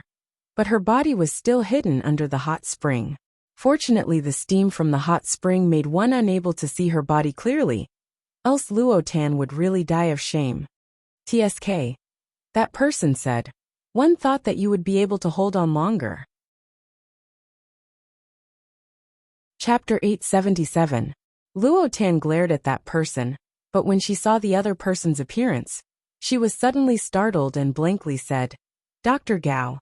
That young man who was squatting on the lake with a lantern in his hand and looking at her with a smile was none other than Gao Yang. In such a cold day, he still had the mood to gently wave the folding fan that never left his side. His lazy posture made one feel sullen. "Why are you here?" Luo Tan could not help but ask. Gao Yang smiled and did not speak. Luo Tan muttered in her heart. The other party was the imperial physician of Mingqi, but now he appeared in a place so far away from the Ding capital. Could it be that he had gone out to such a remote place? She asked, "Dr. Gao, you even accept the business of such a remote patient? Is the amount of money given to you by the imperial court very little? You actually work so hard." In her words, there was actually undisguised sympathy. Gao Yang choked on Luo Tan's words and said after a long while, "It is not what you think." Luo Tan looked at him. "Then why are you here?" Gao Yang stared at her calmly. "Then why are you here?" "Me," Luo Tan confidently said. "I am youngest Biao sister's dowry Biao older sister to accompany her to the Great Liang." Gao Yang almost laughed out. Dowry Biao older sister, to think that she could think of it. He said, "Oh, I met a person a few days ago. He seemed to have come out from the Shin mansion, and was holding a letter to give to Consort Rue. But one did not know where Consort Rue was, and asked me for directions. Luo Tan was surprised. You let him go see my youngest Biao sister? Gao Yang shrugged his shoulders. No. I saw that he was travel-worn and very tired. So I left him here with me and wait for him to rest enough before going. Luo Tan first gave a sigh of relief before becoming nervous. Dr. Gao, you must not let this person see Consort Rue. Why? He is a bad person. Luo Tan said. He wants to frame me. Never. Gao Yang smiled. Frame you? Frame you from the Shin mansion to the carriage of the residence of Prince Rue, and follow him to the Great Liang? Luo Tan, you. After a few words, Luo Tan stared at Gao Yang speechlessly. What to do? Gao Yang was somewhat distressed. If he were to send this person to Prince Rue, then she would be sent back to the Ding capital. Luo Tan blurted out. No. It wasn't easy for her to follow them for so long, sleeping with those martial artists for a month. But all her efforts were wasted at this time. She refused to accept it. She looked at Gao Yang with determination. What should I say so that you would keep it a secret for me? Gao Yang said, That's right. If you had said that earlier, I wouldn't have wasted my time here with you. Gao Yang said, Tan. Why did she feel that Gao Yang had been waiting for her to say this? What do you want me to do? Luo Tan asked. Gao Yang glanced at her and said, Come out first. Only then did Luo Tan remember that she was still wearing a dudu while talking to Gao Yang. Although she couldn't see, she still felt embarrassed. Her cheeks immediately turned red. Fortunately, it was dark and Gao Yang didn't notice it. She said, My clothes are all wet. I can't go out. Help me find some clothes.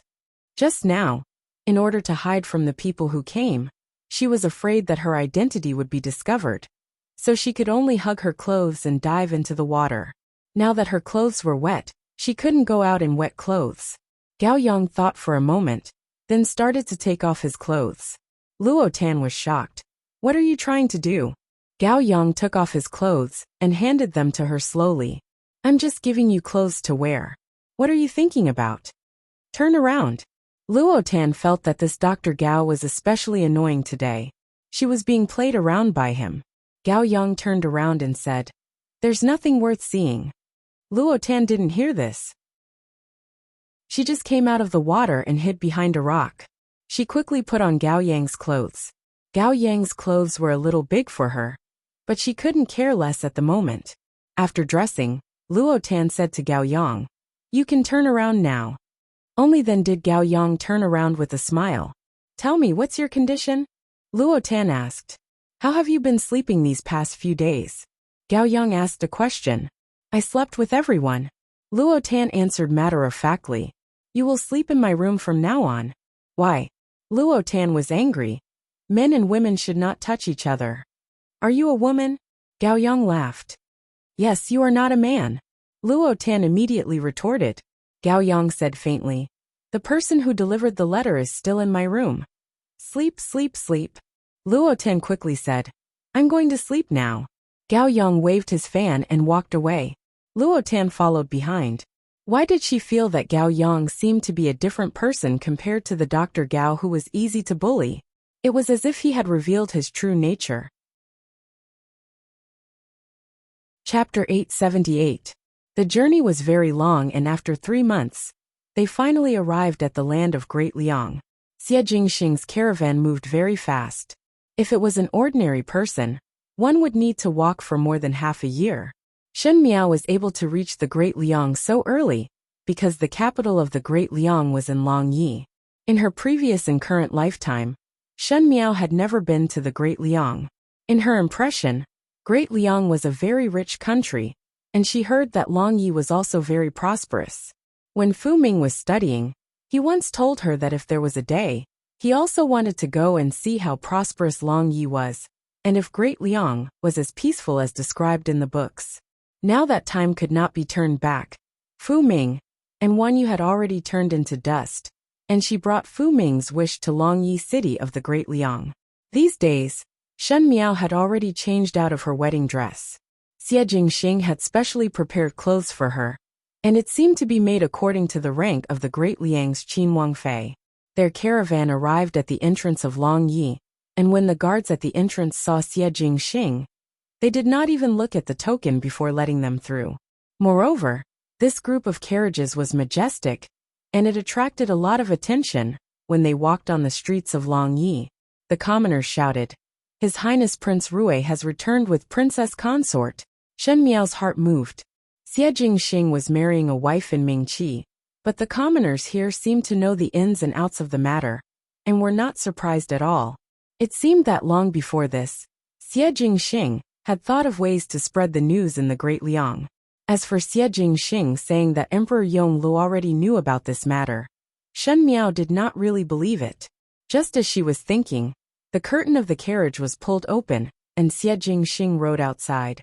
"Want to see the scenery of Longyi?" At this time he had already taken off his mask. In Great Liang, most likely he did not need to hide his identity, and his expression was different from when he was in Mingqi. That kind of lazy and frivolous attitude had slightly dissipated, and there was more sharpness and edge. Shen Miao looked outside. It was exactly the same as what was recorded in the books, but the scenery of Longyi was different from the Ding capital. Even though the Ding capital was lively, it was only lively in the rich and powerful families. So what if restaurants could be found everywhere? How could ordinary people afford to enter? On the streets of Longya, the people walking were always full of smiles. Shen Miao noticed that the clothes that these commoners were wearing were of good quality, and their expressions were also very healthy. It seemed that everyone was living well. Shen Miao thought in her heart that the common people of the Great Liang lived in peace and contentment. Indeed, the rumors of the common people were not deceiving. Longyi was also very big, and most of the buildings in the Ding capital were exquisite and gorgeous. But the shops and restaurants in Great Liang were grand and luxurious, with some imposing manner. Shen Miao had also been to the Qing country, but the Qing country did not make one yearn for it as much as Longyi. Even though she was experienced and knowledgeable, she couldn't help but look at it curiously. When Xie Jingxing saw her like this, he raised his brows. "There is no need to be anxious. In the future, when there is time, I will bring you out for a stroll. Longyi is not small. It will take time to familiarize yourself with this place." He did not deliberately lower his voice, and there were commoners who were nearby that looked curiously at Shen Miao's side and said, "His Highness Prince of First Rank treats Wang Fei very well, and dotes on her so much. No wonder His Majesty didn't agree to marry him in the past. It turns out that he has a special liking for Wang Fei. The princess is also very beautiful. They look like a perfect match. Not long later, she will give birth to the little heir." Shen Miao also heard these discussions, and her face flushed red in an instant. The commoners of Longyi seemed to be very kind, and even the discussions were mostly congratulations or praises. Shen Miao felt somewhat absent-minded. All along, she felt that human nature was evil and people would always comment on things that one did not know. But they did not know that those comments were enough to destroy a person's life. Coming to Longyi and marrying Xie Jingxing, she was after all a Mingqi person, and thought that it would be the same as in the past, attracting a lot of criticism, but she did not hear anything. She felt somewhat surprised, but her heart was inexplicably touched. Chapter 879.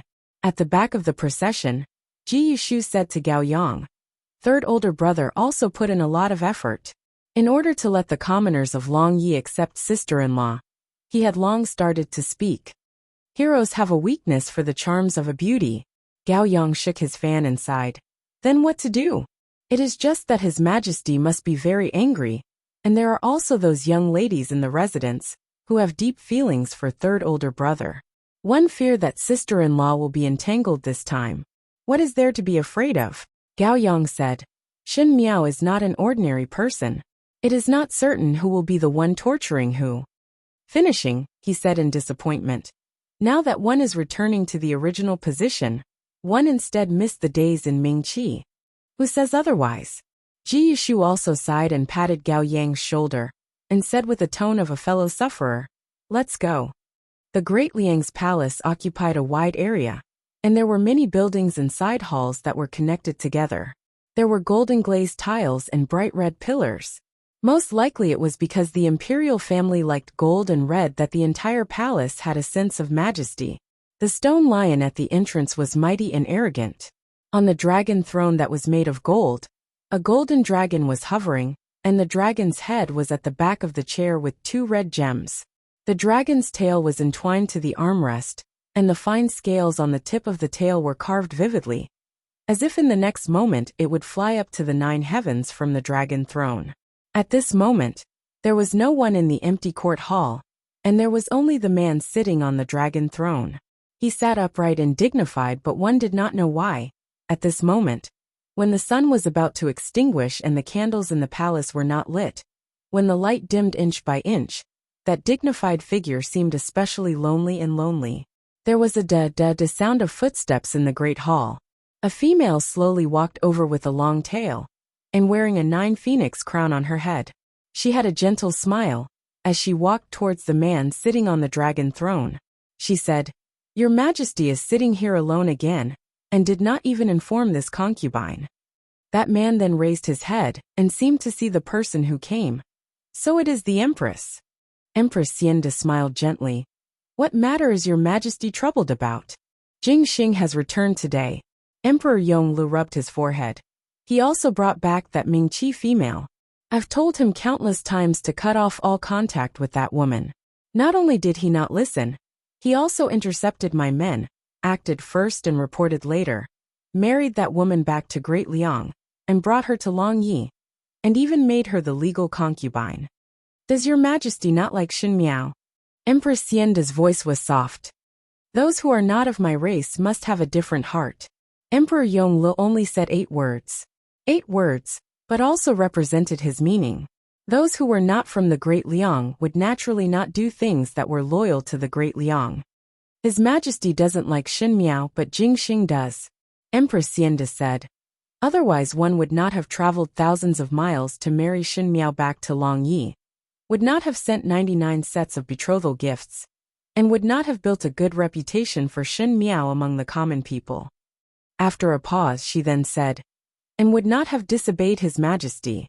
"Foxy charm lord," Emperor Yonglu said in a deep voice, but there was suppressed anger in his voice. "Perhaps Xin Miao really has some outstanding points." Empress Xianda comforted. "Jing Xing is a child who has his own ideas. Your Majesty had picked so many beauties for him, but did not fancy them. Now that he is willing to do this for Xin Miao, there must be a reason." "Your Majesty is not willing to believe Jing Xing once?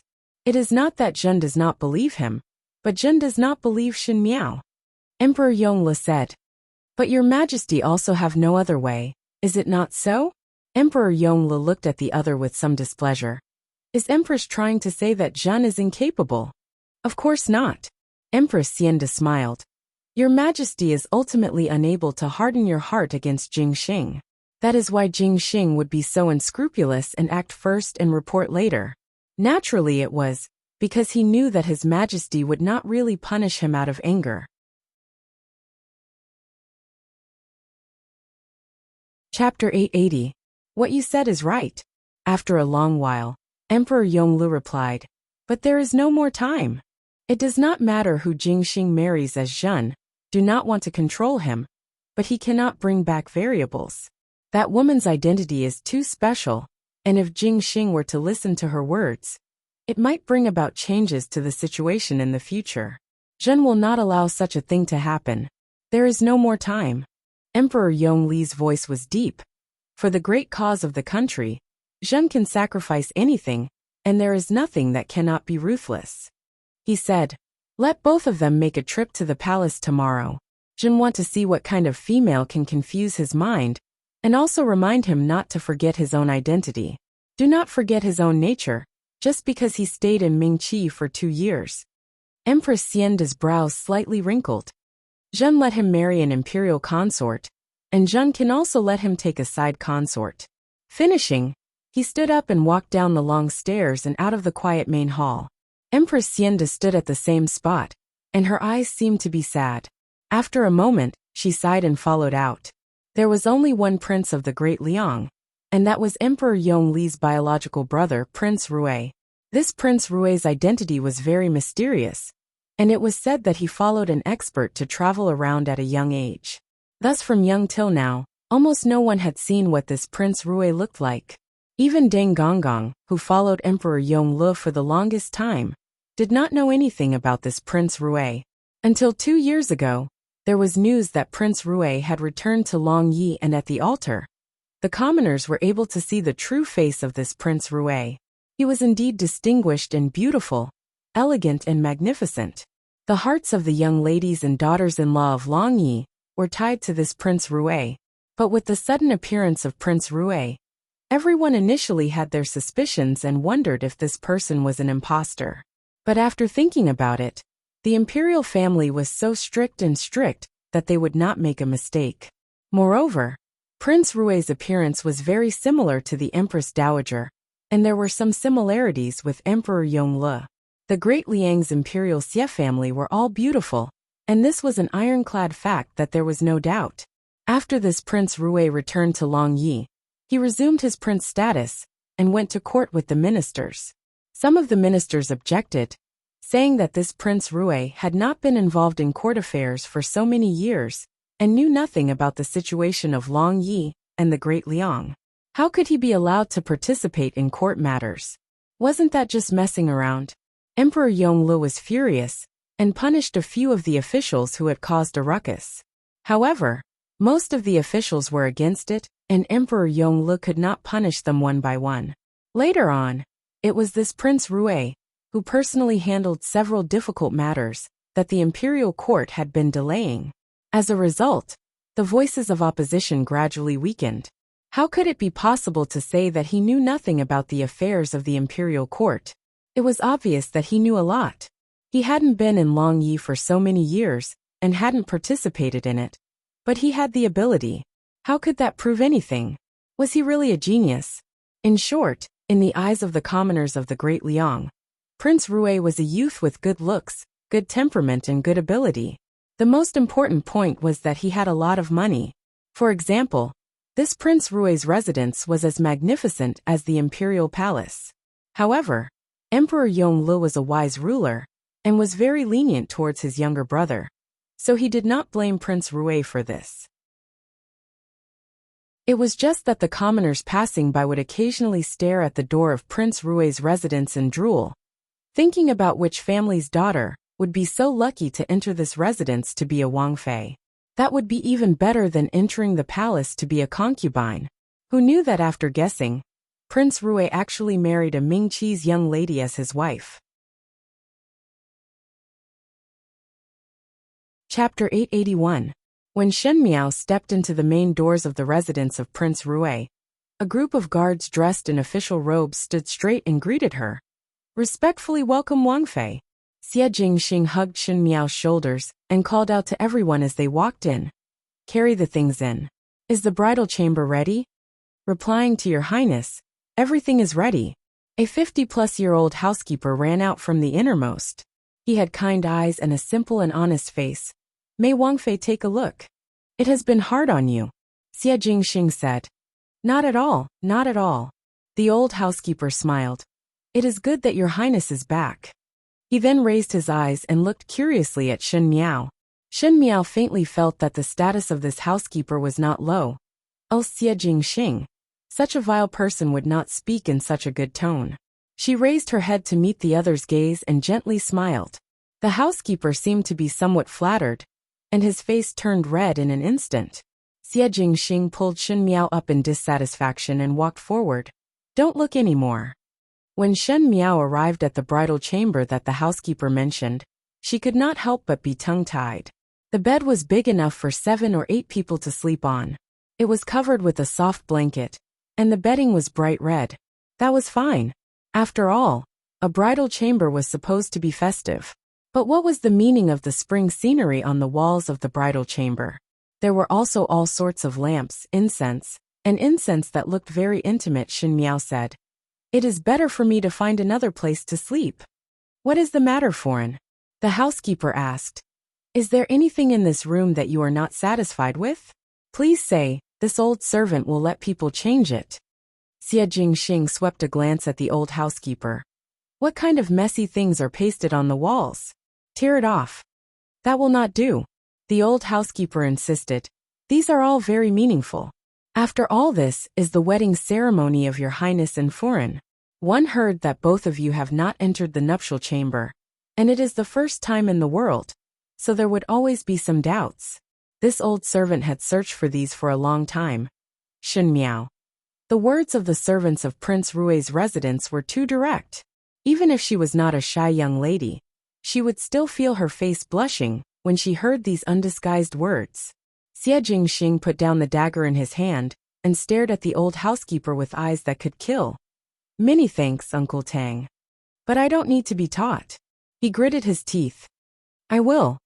Uncle Tang was startled. Even so, there is no end to learning. Shen Miao flicked her sleeves and walked out of the door. Really cannot listen to this conversation. This day was spent in the chaos of war and chaos. Shen Miao had just arrived and did not show any squeamish side. Moreover, Long Yi was a place with outstanding people, so there was nothing to be picky about. The servants here were also very respectful to her, but they still called her princess, which made her feel a little awkward. In the end, he still wasn't used to it. Even for the dinner at night, Uncle Tang specially made a few light dishes for her according to the taste of the Ming Cheese Ding capital's people. In the afternoon, Xie Jingxing went out for a while. He was probably very busy on weekdays.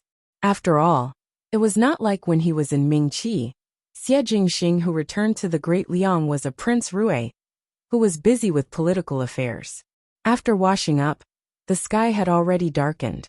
Shen Miao returned to the bridal chamber. It was not that she was willing to come here, but it was because other than this bridal chamber, the residence of Prince Rui did not prepare any other rooms for her. Jingzhe and Guyu were still here to serve her, and Bai Lu and Shuangjiang were also promoted to head maids. Jingzhe was combing Shen Miao's hair as she spoke. Before coming to Long Yi, this servant was still thinking that one was unfamiliar with the place, and was somewhat afraid. One did not expect that after coming, one would be able to relax. The people in the residence of Prince Rui are extremely respectful to young lady. One think that it is because son-in-law has trained them well. Chapter 882. Still call her young lady? Guyu said. It should be called foreign. Yes, you should call her madam. Jingzhe quickly changed her words and said. No wonder everyone say that Great Liang is good. After seeing it today, it is indeed a well-deserved reputation. Not to mention foreign, even this servant also likes this place. Oh, Shen Miao teased her. Is it not good to live in the Ding capital? Why do you like this place better? Jingzhe thought about it. It is not that it is not good. It is just that the people here treat foreign better. Madam came to Long Yi with the identity of Qin Wangfei. This is a good start. I feel that it will get better and better in the future. Shen Miao laughed in spite of herself. When she was in Mingqi, the second and third household in the Shen residence harbored evil intentions, and old Shen foreign did not have any good intentions towards the first household. Her situation, and the Shen family's situation, was precarious. In the eyes of the maidservants, her life was not easy at all. In addition, there were rumors of him being an idiot, so there was discord in their hearts. It was different in Long Yi. She married here because of the title of Rui Wangfei. Xie Jingxing's attitude towards her also made the surrounding people not dare to be disrespectful to her. It was always good to have a good start from the beginning. People will subconsciously choose to forget the bad things in the past and choose a new start. But would it really get better and better? Shen Miao did not think so. Not mentioning about Qi's side. One feared that the things that Xie Jingxing planned would not be simple. The crisis in Great Liang was not necessarily less than Mingqi. It would probably be even more dangerous and complicated. Riding on a tiger's back, it was difficult to dismount. Now he could only brace himself and charge in. However, in her heart, she felt a lightness that she hadn't felt in a long time. Just as he was thinking, he heard Jingzhe and Guyu speaking. Greetings to your highness. Shen Miao raised her eyes and saw Xie Jingxing walking in. Xie Jingxing said, Withdraw. Jingzhe and Guyu quickly withdrew. He walked over to the table and sat down. As he waited for Shen Miao to comb her hair, he asked, How is the habit? There is no problem. Shen Miao said. Long Yi indeed lives up to his reputation. Xie Jingxing poured a cup of tea for himself. But you have to brace yourself. Shen Miao was suspicious. What happened to you again? Imperial brother has issued an edict to summon us to the palace tomorrow. He said. Imperial brother is old-fashioned and strict. He's very dissatisfied with me marrying a wife this time, so he'll probably threaten you. Shen Miao glanced at him. Oh, very dissatisfied with you marrying a wife. You indeed did things behind his back, and even lied to my father and mother that he had long agreed. Xie Jingxing smiled. It is only an expedient measure. Moreover, so what if he is dissatisfied with you? There are many people in the world that are dissatisfied with you, and Ming Qi is like the carps crossing the river. Did you not send them? He made a beheading gesture and lazily said. Send them on their way? Shen Miao also smiled and said. Are you hinting at something? That is not the case. Xie Jingxing said. Our Xie family is not the same as the Fu family. We will not commit fratricide. Shen Miao said. One did not see that you all are people with feelings and righteousness. Do not believe? Xie Jingxing asked. Shen Miao shook her head. The imperial family has been emotionless since ancient times. Now the intimacy is only because you all do not have any interest entanglements. Or it could be said that you are standing on the same side. When one day your standpoint is different, or if you want to snatch something, you will still take action to protect your own share. At that time, there would be no need to talk about brothers. Even though she tried her best to speak calmly, there was an involuntary sense of disgust in her words. Xie Jingxing's sharp eyes stared at her for a long time, and Shen Miao felt somewhat uncomfortable under his gaze before asking, Why are you looking at me for?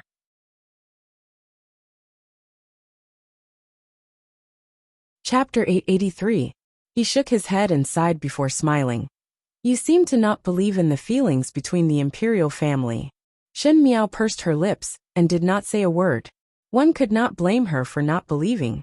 In her previous life, she was in the palace and as the mistress of the 6 palaces.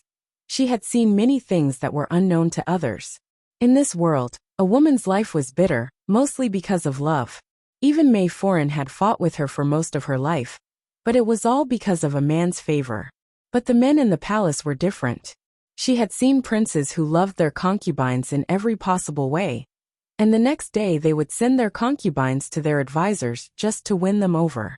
She had also seen that in order to balance the various forces, childhood sweethearts would compromise to become a wife of equal status, and then marry the daughter of a high-ranking official in a sedan chair. Males would abandon females like a pair of worn-out shoes, and males would not be willing to sacrifice their lives for their brothers. There were many cases of brothers killing each other and father and son killing each other. After seeing so many of these things, Shen Miao found it hard to believe what imperial family affection was. Perhaps there was, but she refused to believe it. You will understand in the future. Xie Jingxing shook his head and changed the topic. Imperial older brother is not much of a person, but is still a good emperor. It is just that to you, it is not possible to be friends. Shen Miao thought that only Xie Jingxing would be able to say such things about Emperor Yongle. You do not need to be afraid even if he threatens you. With me around, no one would dare to touch you. Xie Jingxing continued. Imperial sister-in-law is a good person and can be friends. In the future if there is a chance, you can talk to her more. Shen Miao's heart moved. Xie Jingxing seemed to be explaining something to her. You are not going tomorrow? She asked. Why? Afraid to be alone? Xie Jingxing saw her frown and said, I will go with you. It is just that imperial older brother will definitely send me away. If he said anything to you, you do not need to take it to heart, and just treat it as dog fart. Shen Miao was silent for a long time. Understood. Xie Jingxing smiled and propped his chin up as he looked at her. Shen Jiao. What? Feel that after you came to Long Yi, you have become much more well-behaved. His eyes were full of smiles. Do not worry. Husband will not abandon you. Shen Miao took a deep breath and placed the comb on the dressing table before standing up. I am going to sleep. When are you leaving? Leave? Xie Jingxing raised his eyebrows. Why would I leave my bridal chamber? Shen Miao's eyes widened, and Xie Jingxing also stood up and laid down on the bed. Shin Miao. Shouldn't this kind of thing be tacit? Weren't all the novels about fake couples, where one would sleep in the study room, and the other in the bridal chamber? How could Xie Jingxing be like this? She said, then I'll go out to sleep. Before she finished speaking, her arm was suddenly pulled by someone, and Shin Miao did not have the time to stand firm, and fell onto the bed. A pair of strong arms supported her, but it just so happened that she was in his embrace. The tip of Shin Miao's nose was filled with the pleasant green bamboo scent from the man's body, but his chest was heaving up and down, and his breathing was warm. For a moment, she did not dare to look up at the other's expression. After being frozen for an unknown amount of time, Xie Jingxing's low voice sounded from above. 2 months. What? She subconsciously raised her head, and met with a pair of peach blossom eyes that seemed to be smiling yet not smiling. However, at this moment, the meaning flowing in the eyes seemed to have a strong invasive nature, making Shin Miao's heart involuntarily beat pung pung pung. Xie Jingxing hugged her and lazily said, I will give you 2 months' time. After 2 months, I will not be able to bear it anymore. Shin Miao was startled. Xie Jingxing's lips hooked up, and his smile was evil and meaningful. He said, being a gentleman is not my hobby. I have never been a good person. Shin Miao suddenly jumped up and said, I will sleep in the study. Xie Jingxing pulled her back and said, I will sleep outside. Shin Miao did not dare to look at his eyes. Previously in Mingqi, there were still people from the Shin mansion, so Xie Jingxing did not dare to be presumptuous. Now she did not have any acquaintances in Longyi, and the most important thing was that she had no way to refuse. She and Xie Jingxing were husband and wife, and everything that she did was what she should do. Xie Jingxing pushed the door open, and seemed to leave in a happy mood. Shin Miao caressed her heart, which was still beating fiercely. After Xie Jingxing left Mingqi and returned to Great Liang, he indeed became more presumptuous. It was as if when he was in the Ding capital, he still restrained some of his temper, but now he showed his original side in front of Shin Miao without any scruples. How did the husband and wife in this world get along? Shin Miao thought that in her previous lifetime, she did not know how a real husband and wife got along. Thus in this lifetime, she had some experience in other matters, but in this matter, she was still like an ignorant child.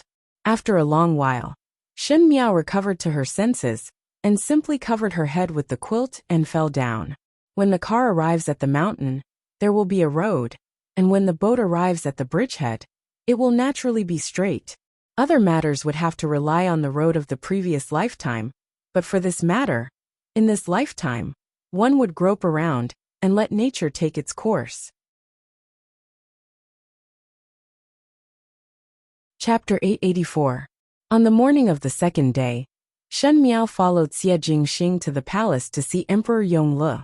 Because it was the first time they met, she still had to wear the prince consort grade attire. When Xie Jingxing came out, Shen Miao could not help but be surprised. The Great Liang and Mingqi's attire were definitely different. The Mingqi's was more exquisite and beautiful, while the Great Liang's was more elegant. Xie Jingxing wore a purple gold robe embroidered with a qilin, an official's hat, green boots and an agate belt, which made him look very dignified. After taking off his usual frivolous appearance, he seemed somewhat unapproachable. After Shen Miao ate with him, they rode the carriage to the imperial palace. Because of last night's matter, Shen Miao felt somewhat uncomfortable, but Xie Jingxing seemed to be very satisfied with her appearance. In the carriage, he deliberately mentioned it, and his words were quite nasty. Shen Miao thought that this person was really unscrupulous, because he was in the Great Liang. But because it was the first time seeing Emperor Yongle, her heart was somewhat heavy, but because of Xie Jingxing's jesting, she felt much more relaxed. The residence of Prince Rui was not far from the imperial palace, and one did not know if Xie Jingxing did it deliberately. When the guards at the palace gates saw Xie Jingxing, they directly let him pass. Jingzhou and Guyu, as Shen Miao's top maids, followed behind her, but did not dare to breathe loudly and walked carefully, afraid that they would make any rude moves and cause trouble to Shen Miao. The palace maids and eunuchs in the Great Liang Imperial Palace were all sitting with their heads down on their own matters, but when Shen Miao walked past, She could feel some probing gazes falling on her. This was the first time coming to the Great Liang Imperial Palace, and perhaps everyone had some opinions about what kind of wife Xie Jingxing had married. The common people were tolerant towards her, but it was different for those in official positions. In addition to Xie Jingxing's sensitive identity, if Shen Miao guessed correctly, the title of Rui Wangfei was something that many people were fighting for. Her every move not only represented that she was Rui Wangfei, but also represented the demeanor of the Ming-Chi Shen family. Thinking like this, Shen Miao involuntarily straightened her back and became more dignified, and unconsciously brought out the Empress airs of her previous lifetime. Xie Jingxing noticed her actions and smiled playfully before whispering in her ear, "Do not need to be so nervous. You are about to outshine the Empress." Shen Miao glared at him. What time was this but Xie Jingxing was still this indecent? There were many eyes and ears in the palace, and some of them were probably Emperor Yongli's men. If Xie Jingxing's attitude was passed to Emperor Yongli's ears, would he give her the title of femme fatale? In her previous life, she had been a courteous and obedient empress, but she had never been a demoness who brought disaster to the country. Just as she was thinking, Xie Jingxing grabbed her hand. Shen Miao subconsciously wanted to break free and said, "Let someone see." "So what if others saw?"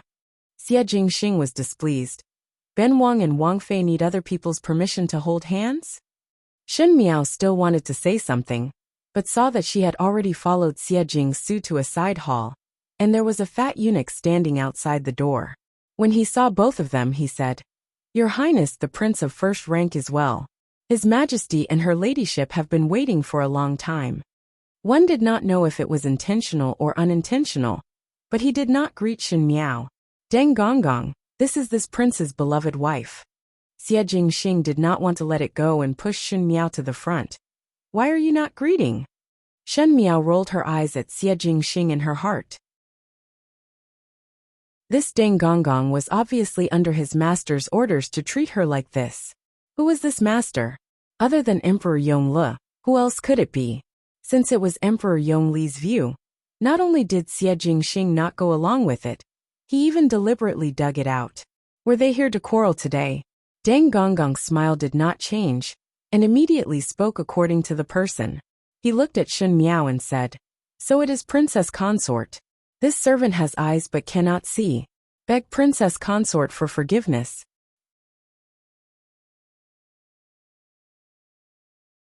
Chapter 885.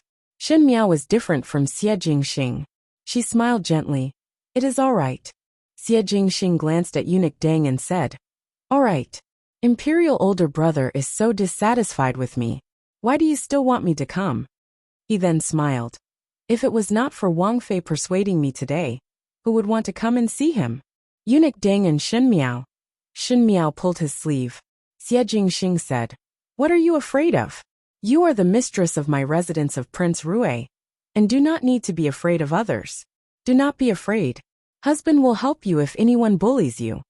He did not hide his low voice, and even the quick-witted eunuch Deng could not help but reveal an awkward expression. There was a sudden violent coughing sound in the main hall. Eunuch Deng quivered and said, "May your Highness the Prince and Wang Fei come in with me." Shen Miao was pulled by Xie Jingxing and followed in.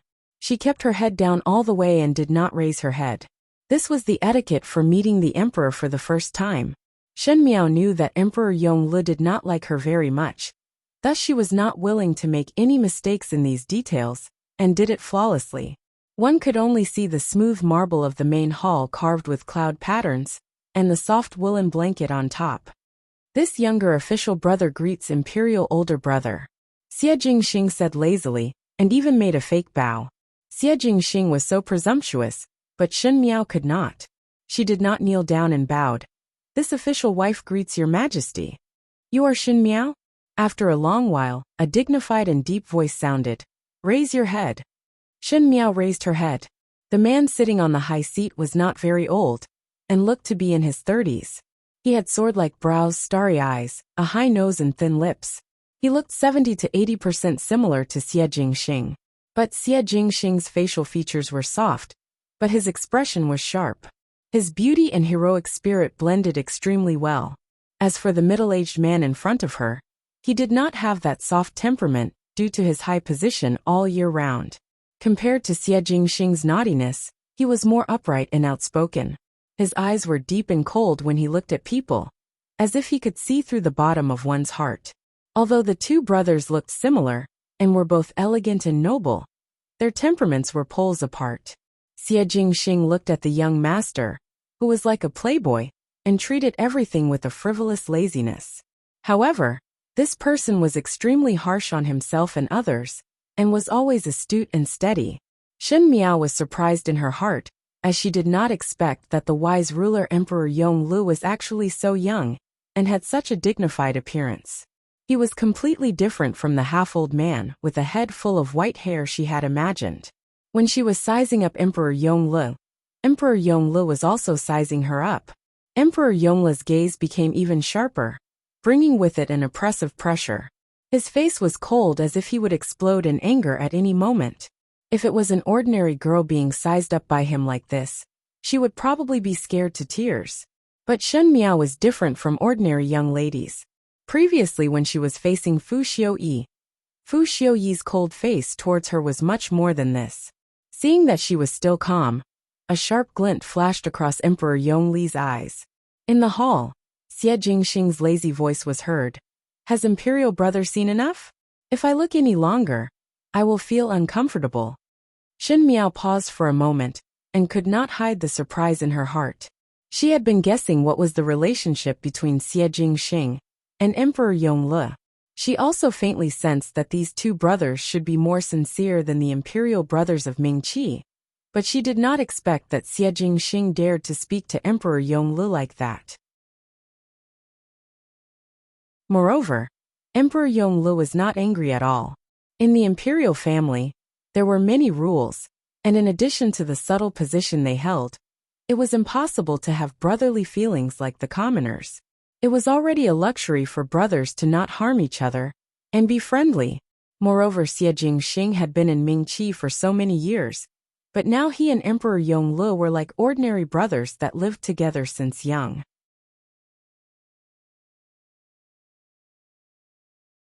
Chapter 886. Jingxing, Bengong will also get angry if you say it like this. A smiling voice was heard and Shen Miao's eyes landed on the female beside Emperor Yonglu. One think that this was Emperor Yongli's wife, the Empress of the Great Liang, Empress Xianda. Empress Xianda looked younger than Emperor Yonglu, and was wearing a pomelo-colored court robe embroidered with gold with a wide belt. This attire was considered very simple, and she herself was very dignified. One look and one could tell that she was a well-educated female from a wealthy family, intelligent and calm. She sat beside Emperor Yonglu and smiled at Xie Jingxing. Shen Miao also remembered that Xie Jingxing had praised Empress Xianda before. There were not many females that could be praised by such a picky person like Xie Jingxing, and since Empress Xianda could become one of them, naturally there was something special about her. Even if Xie Jingxing did not say anything, Shen Miao also had a good impression of Empress Xianda because of her elegant and calm bearing. Even Shen Miao, who was an empress in the previous lifetime, felt ashamed of her inferiority. Jingxing's wife, Mingqi's Shen family's young lady. Empress Xianda nodded her head at her and smiled gently.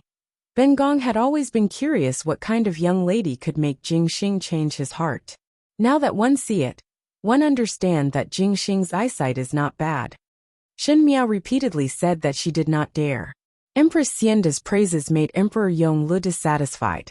He glanced at Empress Xianda, and seemed to be somewhat unhappy, but said in a deep voice, "The rules of Mingqi and the Great Liang are different. Since one is married to the Great Liang's wife, one must follow the Great Liang's rules." Imperial older brother, Xie Jingxing interrupted his words. This younger brother will naturally teach him the rules. If it is not taught, Imperial older brother need not worry. This younger brother will deal with the people of Prince Rui's residence, and Imperial older brother can just take care of your own matters. Xie Jingxing was so protective of Shen Miao, and did not give any face to Emperor Yonglu in front of her. Emperor Yonglu finally got angry and said, "You just protect your wife like this? Zhen is not allowed to say one more sentence? Do you want Zhen to let you sit in this position? Forget it." Xie Jingxing waved his hands without a care. This younger brother is not interested. This younger brother is not interested. It is not easy for this younger brother to marry a young lady, and if the wife runs away, what will this younger brother do? A lonely life? Shen Miao. If Xie Jingxing was Fu Xiuyi's brother and spoke to Fu Xiuyi like this, one feared that he would have died 8 or 10 times. Emperor Yongle stood up and gave Shen Miao a threatening look before he flicked his sleeves and left. Halfway through, he saw that Xie Jingxing was still standing by Shen Miao's side and did not have the slightest intention to follow. So he immediately flew into a rage. Get over here! Xie Jingxing was helpless and said to Empress Xianda, Imperial Saw, I will leave Jiao Jiao to you. He then said to Shen Miao, I will come and pick you up after the matter is settled. After Xie Jingxing and Emperor Yongle left, Empress Xianda then smiled gently and stood up to walk to Shen Miao's side. The room is strangely stuffy. Since you have never been to the Great Liang's imperial palace, Bengong will also bring you around. Shen Miao quickly complied. The descendants of Emperor Xianda were very good and did not have the airs of an empress. The two of them strolled around in the imperial garden. On the way, Empress Xianda asked her if she had gotten used to Longya. Her words were like an intimate eldest sister, making one's heart feel warm. Ever since Jingxing returned to Longya, Bengong had not seen him fall in love with any young lady for the past few years. Originally one thought that it was impossible for him to like any young lady, but one did not expect that he would marry a wife in Mingqi. Even though it was somewhat unexpected, one's heart was very comforted. Otherwise, Bengong would worry that he would not look for a young lady for the rest of his life and be alone. When Shen Miao heard it, she smiled. How would the prince of first rank be alone? When he was in Mingqi, there were many young ladies who adored him, so no matter what, he would not be alone.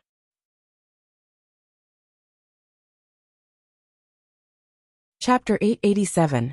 Empress Xianda smiled and shook her head. Then have you ever seen him being especially good to anyone? Shen Miao was startled. Empress Xianda had already started to speak on her own. Jingxing and the emperor look like different people, but in fact both brothers are the same. The emperor looks cold on the surface, and his character is also cold. Jingxing looks gentle and easy to talk to, but in fact his character is also cold. Most likely he himself is clear that his identity is special, and things that should not be thought about should not be thought about. She looked at Shen Miao and smiled. One think that Jingxing had told you about his secret, so it is not a secret. Such a small child. From young he had to hide himself to live. Be it hiding his identity or emotions, his self-control was gradually honed, but his heart also hardened. This was a good thing for the imperial family, but it was not for him. Bengong had always thought that if Jingxing was like the emperor, then this lifetime would be too much of a loss. Fortunately his luck was better than the emperor's, and he met you. When Shen Miao heard Empress Xianda's words, there was some hesitation in her heart. In the short period of interaction with Empress Xianda, Empress Xianda had a temperament that made one like her at first sight. It was different from Song Zaiqing, who deliberately fawned on her. Empress Xianda was the kind that quietly moisturized and made one feel comfortable. She seemed to live very realistically and was not like a female in the harem. But what did she mean when she said that Xie Jingxing's luck was better than Emperor Yongli's?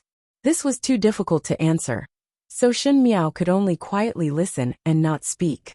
His Majesty had a very deep entrustment for Jingxing, Empress Xianda said. He hoped that Jingxing would be able to live comfortably and happily, but did not wish for Jingxing to change his original intention because of a covetous and comfortable life. His Majesty had a hard time, so if His Majesty hurt you because of this, one must not blame him. Shen Miao smiled gently. This official's wife is not qualified to blame His Majesty's decision. It is just that. She looked at Empress Xianda. Does Empress have something to say to this official's wife? Empress Xianda smiled and sighed. Just now when I first saw you, Bengong felt that you have a familiar feeling. You are a smart young lady. Bengong know that, but smart people easily see things as rigid.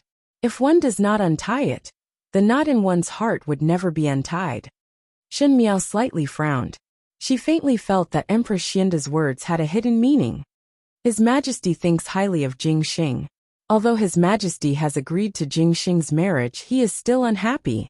Jing Xing naturally has ways to resist His Majesty's decision, but you are different. You are a Mingqi's young lady, and in the Great Liang, there will be many restrictions. Empress Xianda said.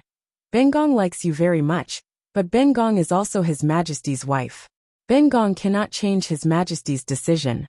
I only hope that you can be more comfortable. Shen Miao said. What matter does your Majesty want to do? Empress Xianda was about to speak, when a charming female voice came from behind her. Jie is in a good mood today. You actually came to stroll in the Imperial Garden. Shen Miao and the Empress turned their heads at the same time, and saw that from the other side of the garden, a few palace maids were escorting a female in palace attire as they walked out. This female was dressed in silver, vermilion, purple and gold with a group of phoenixes, and an agate jade necklace on her head. It was the height of spring, and her dressing was even more gorgeous than the spring sun. When he got closer, he found that this woman was also beautiful, but he didn't know if it was because of her gorgeous attire that made her seem a little impetuous. She came over and bewitchingly bowed to Empress Xianda, but had a somewhat indifferent look, as if she did not place Empress Xianda in her eyes. Oh, so it is Consort Jing's younger sister. Empress Xianda replied in an indifferent manner.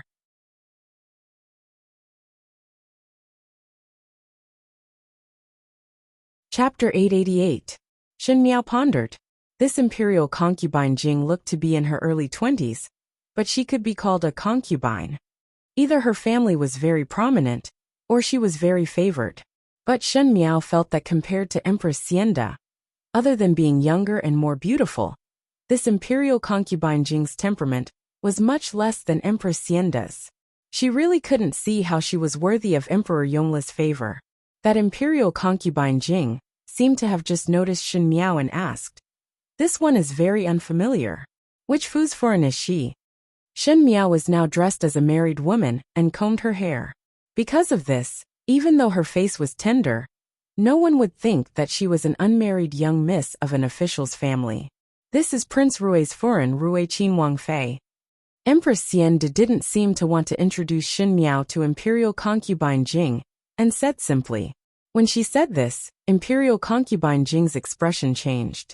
When she heard this, she first called out in surprise, "Rui Qinhuang Fei?" Then she examined Shen Miao from top to bottom.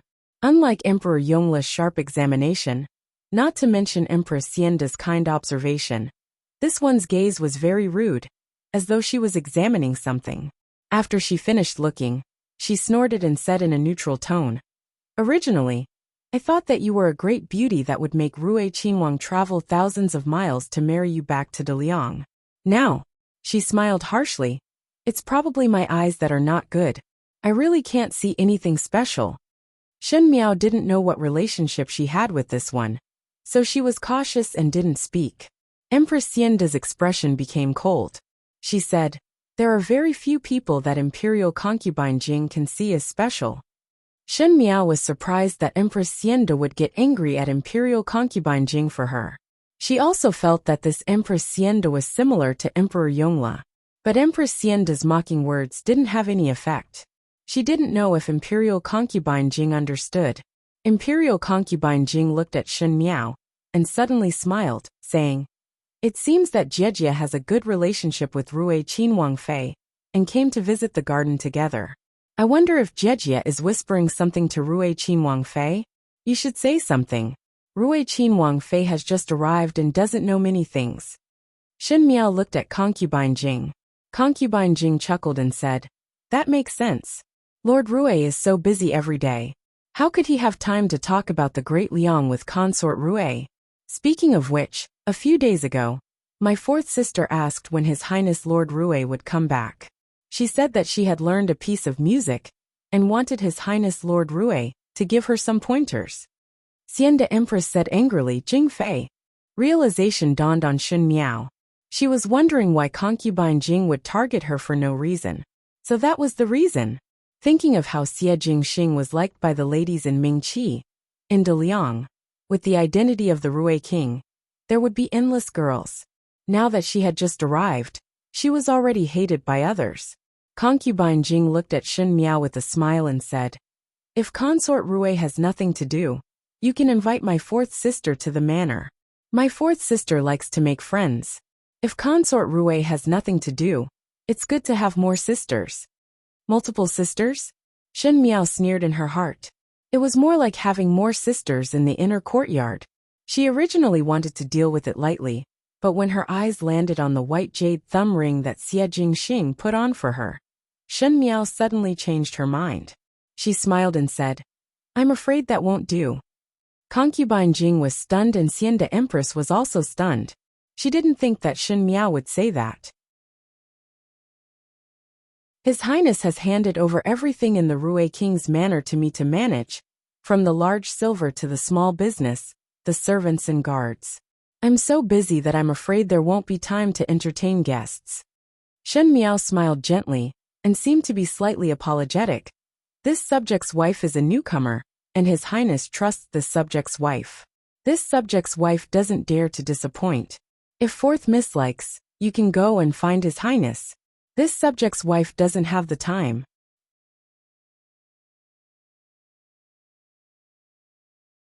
Chapter 889. These words made Jing Fei speechless, but there was a ball of fire in her heart. Shen Miao's words looked warm and gentle, saying that she did not have time to accompany guests, but in fact it was a blatant show-off. Look, Prince Rui doted on her so much that he let Shen Miao take care of everything in the prince residence. This was naturally because the prince residence only had Shen Miao as a female master, but if he did not dote on one person, there was no need to hand over all the shops, servants and guards to her, right? If this went on, it would be better to say that Rui Wangfei was also managing Prince Rui. Rui Wangfei was using different ways to show off how high her position in the prince residence was. Shen Miao was busy with official matters, and secretly trampled on Jing Fei's fourth younger sister. She had nothing to do all day, and ran to other people's residence to cause trouble. It was really not considered as virtuous. The corner of Empress Xianda's lips slightly rose. Jing Fei was so angry that her face turned green. But Shen Miao usually did not make enemies with others, especially when she was unfamiliar with the place and people. It was just that at this time Jing Fei provoked the anger in her heart, and if she did not fiercely turn the tables, wouldn't everyone be able to step on her head in the future? The timing, location and people were all right, and there was also Xie Jingxing supporting her from behind. If she were to give way, she would be a fool. Shen Miao smiled gently. One heard that a kind-hearted female would be the most sympathetic. Jing Fei is so worried that this official's wife would be lonely, and want to find sisters to accompany this official's wife. One think that you would feel the same way. Most likely that Jing Fei would also have lonely times. It would be better to find a few sisters to sit in the palace in the future. That way Jing Fei would be much happier. Jing Fei was so angry that she almost could not breathe. Shen Miao's words were right. Jing Fei wanted Shen Miao to invite her fourth younger sister to sit in the residence, and wanted her to have more sisters in the inner courtyard. Shen Miao was also a clever person, and immediately returned the favor, and let Jing Fei have a few more sisters in the palace. Jing Fei gritted her teeth in hatred. She was in the prime of her youth, but a few years had passed. There were so many beauties that entered the palace every year, and the favor of the emperor was the most precious. If there were a few more sisters that could cause the downfall of nations, how would she live? This Rui Wangfei has such a sharp mouth. Empress Xianda smiled and said, "So Jing Fei Mimi is lonely. This is easy to handle. Tomorrow, I will mention to His Majesty that the palace is a bit quiet these days. It's time to add a few new sisters." Jing Fei instantly panicked and said, "Not lonely, I'm not lonely." Empress Xianda's position as the empress was stable. It naturally didn't matter to her if there were a few more sisters. But Jing Fei was at a time when she was favored. It was terrifying that she would be divided. Shen Miao was grateful that Empress Xianda pushed the boat with the current. Even though she knew that Empress Xianda was only saying it, she still said seriously, "Consort Jing should not decline. Since one is considerate towards this subject's wife should return the favor." She said it as if Consort Jing should thank her. Pfft! Someone's chuckle came from not too far away. The few of them turned around and saw Emperor Yonglu and Xie Jingxing standing at the back of the garden. As they were hidden by the bushes, they did not notice the two of them. They did not know how long they had been listening. Emperor Yongli's expression was cold, and one could not tell if he was happy or angry. He only said blandly, "Prince Rui, this wife of yours is born with a sharp tongue." In the end, he was somewhat unhappy. It seemed that Shen Miao and Empress Xian deliberately teasing Jing Fei had been heard. Jing Fei ran towards Emperor Yonglu, feeling wronged. "Your Majesty." Xie Jingxing walked over and patted Shen Miao's head, as if he was praising the white tiger cub in his backyard. He said in a gratified voice, "Jiao Jiao is really sensible and knows to take the initiative to care about other people's feelings." He then swept a glance at Emperor Yonglu. Since Jing Fei wants sisters, then imperial older brother should comply. It is not like the palace cannot afford to raise idle people. When Jing Fei heard this, her heart was anxious and flustered. She bit her lips as she looked at Emperor Yonglu, putting on a pitiful appearance. Shen Miao wanted to laugh. Jing Fei came brandishing her claws, but was a brainless one. Now, it seemed like they were ganging up to bully Jing Fei. She did not know why Emperor Yonglu would support such a woman. Emperor Yonglu said, "Since when do you have to care about Zhen's matters? Isn't imperial older brother's Fei also managing this subject's Wang Fei?" Xie Jingxing raised an eyebrow as he looked at Jing Fei. He was born handsome and romantic, always smiling lazily. The womenfolk in the palace also liked his romantic appearance, but in their hearts, they all knew that this Prince Rui was not someone to be trifled with. His gaze was sharp and his tone was calm, but it made people feel cold. He said, "Jing Fei, are you sure you want Ben Wang to listen to your fourth sister play?" Jing Fei shivered.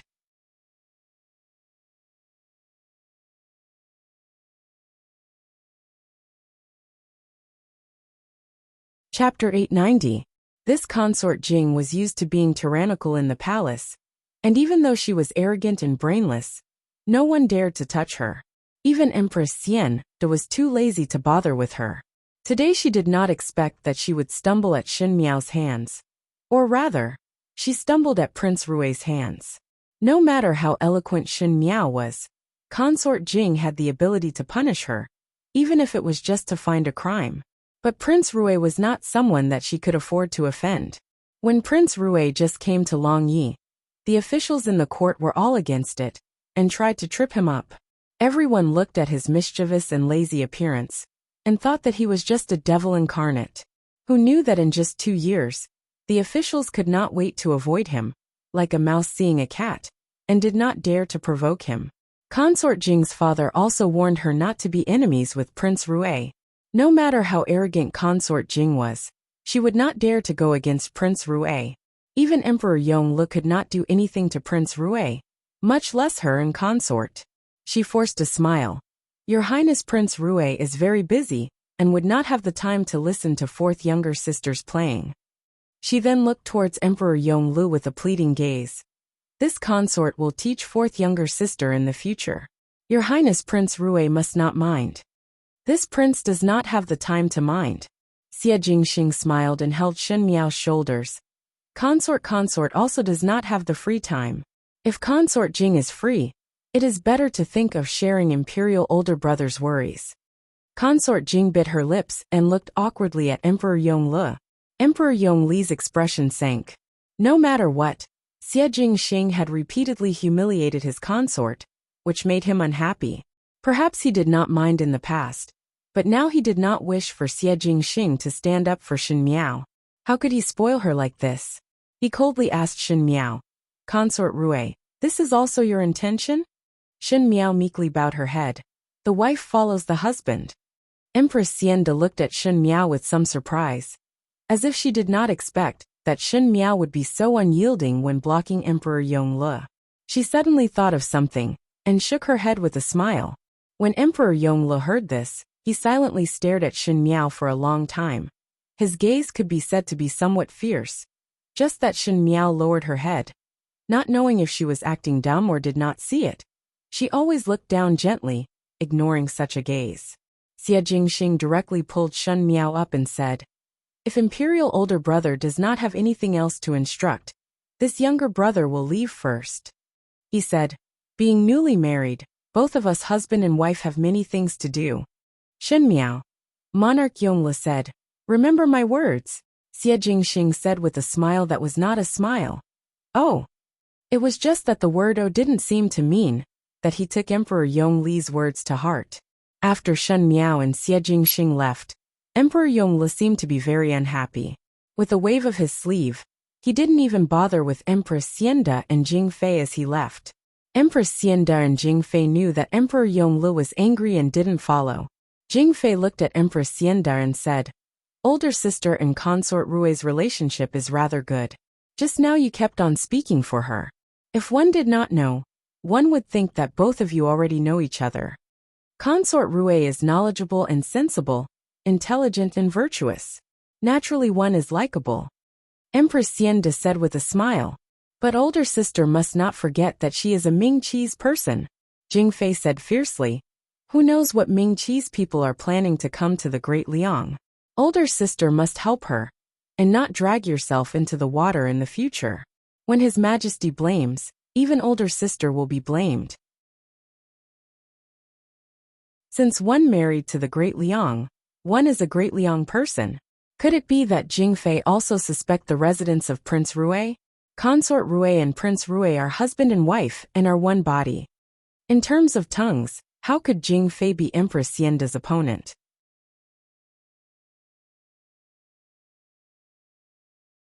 Chapter 891.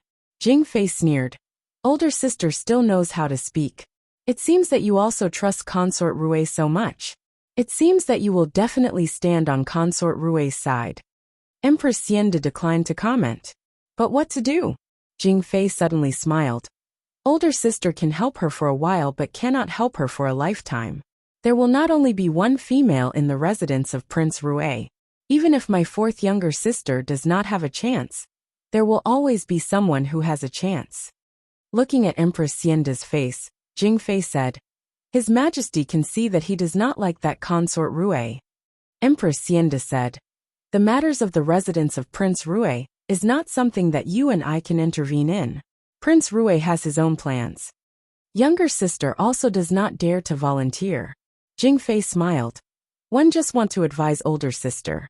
Older sister is not a bodhisattva.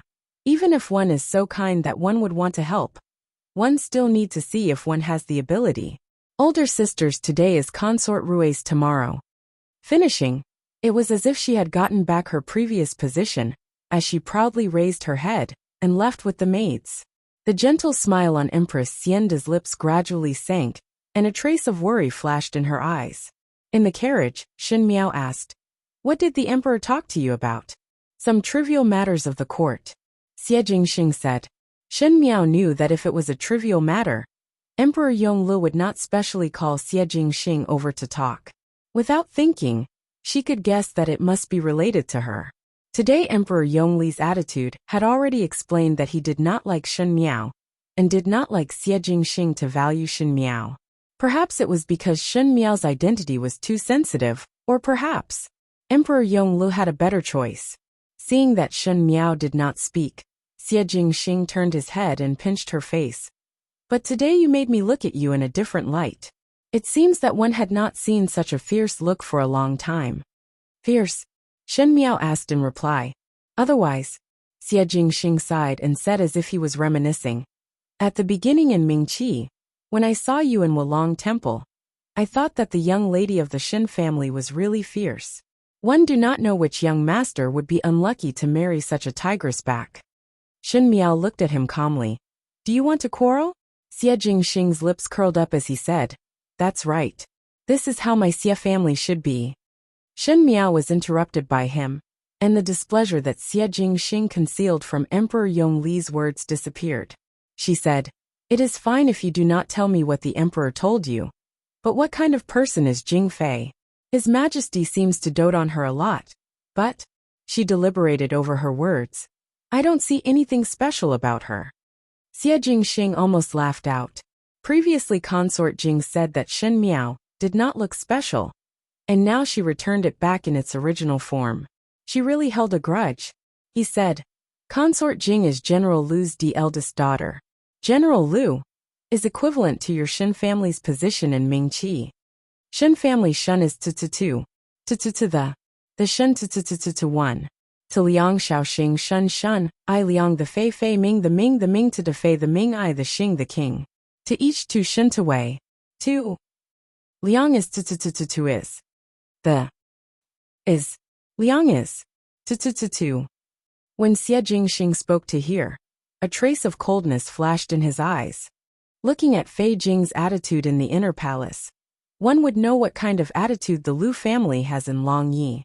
Shen Miao said, the women in the inner palace did not just represent a single woman. They also maintained the family's reputation and strength. The women in the harem often represented more than just a woman. They also maintained the reputation and strength of a family. The women in the inner palace represented more than just a woman. They also maintained the family's reputation and strength. It would not be enough to just rely on pampering. Just like her in the previous lifetime, if not for the Shen family behind her, Fu Xiuyi would not even take a look at her. The reason why Mei Foran could give birth to Fu Sheng, who was close to the crown prince, other than Mei Foran's own means, it was also because of her brilliant and outstanding brother, who earned a lot of meritorious services.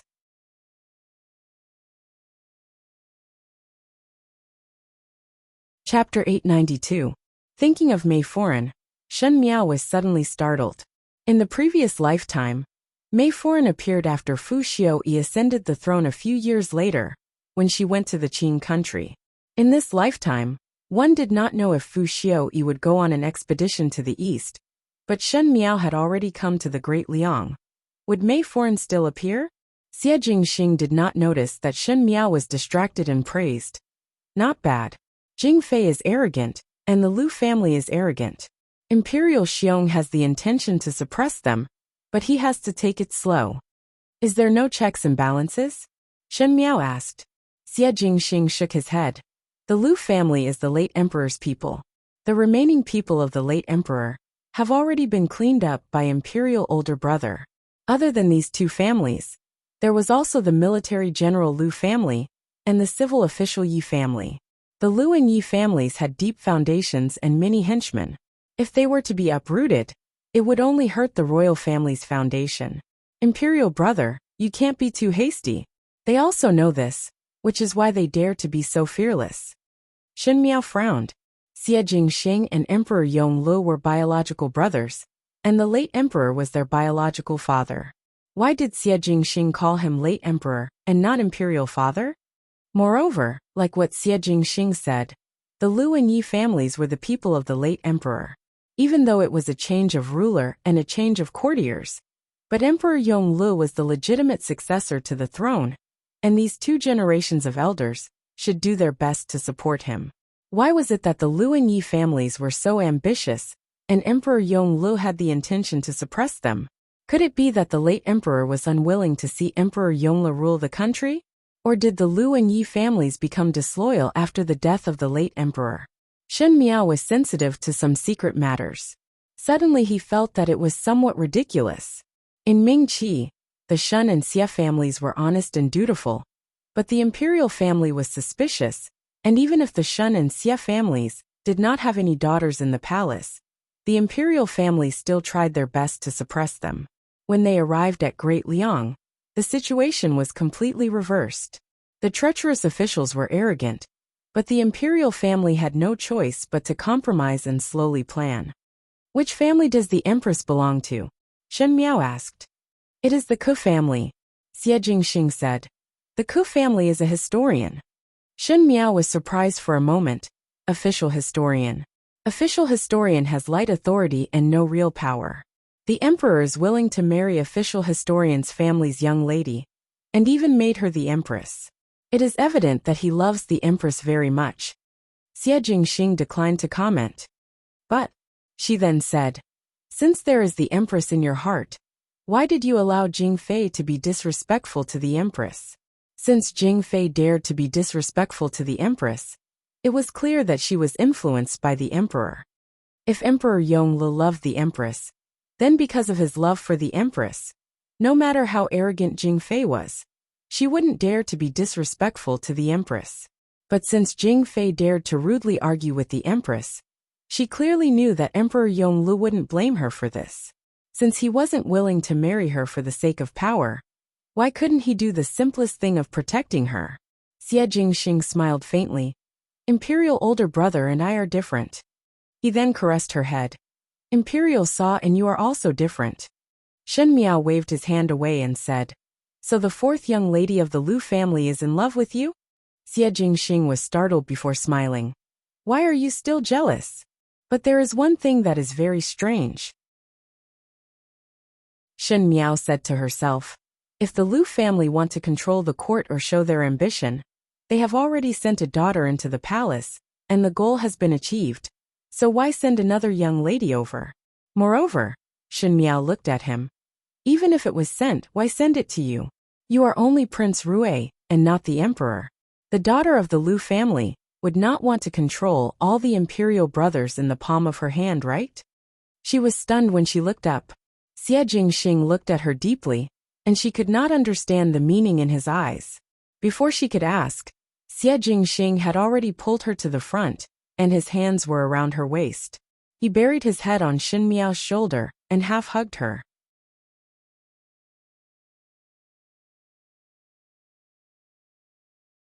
Chapter 893. His low grumbling voice with a smile was heard by her ear. If this goes on, I will not have any secrets in front of you. Secrets? Shen Miao's heart moved. What did she say correctly? You still have secrets from me? She deliberately asked. Don't you also have secrets from me? Xie Jingxing said. She paused and Xie Jingxing let go of his hand and stared at her eyes. His lips hooked up, but his eyes were firmly locked onto her, making her somewhat breathless. He said, How about exchanging?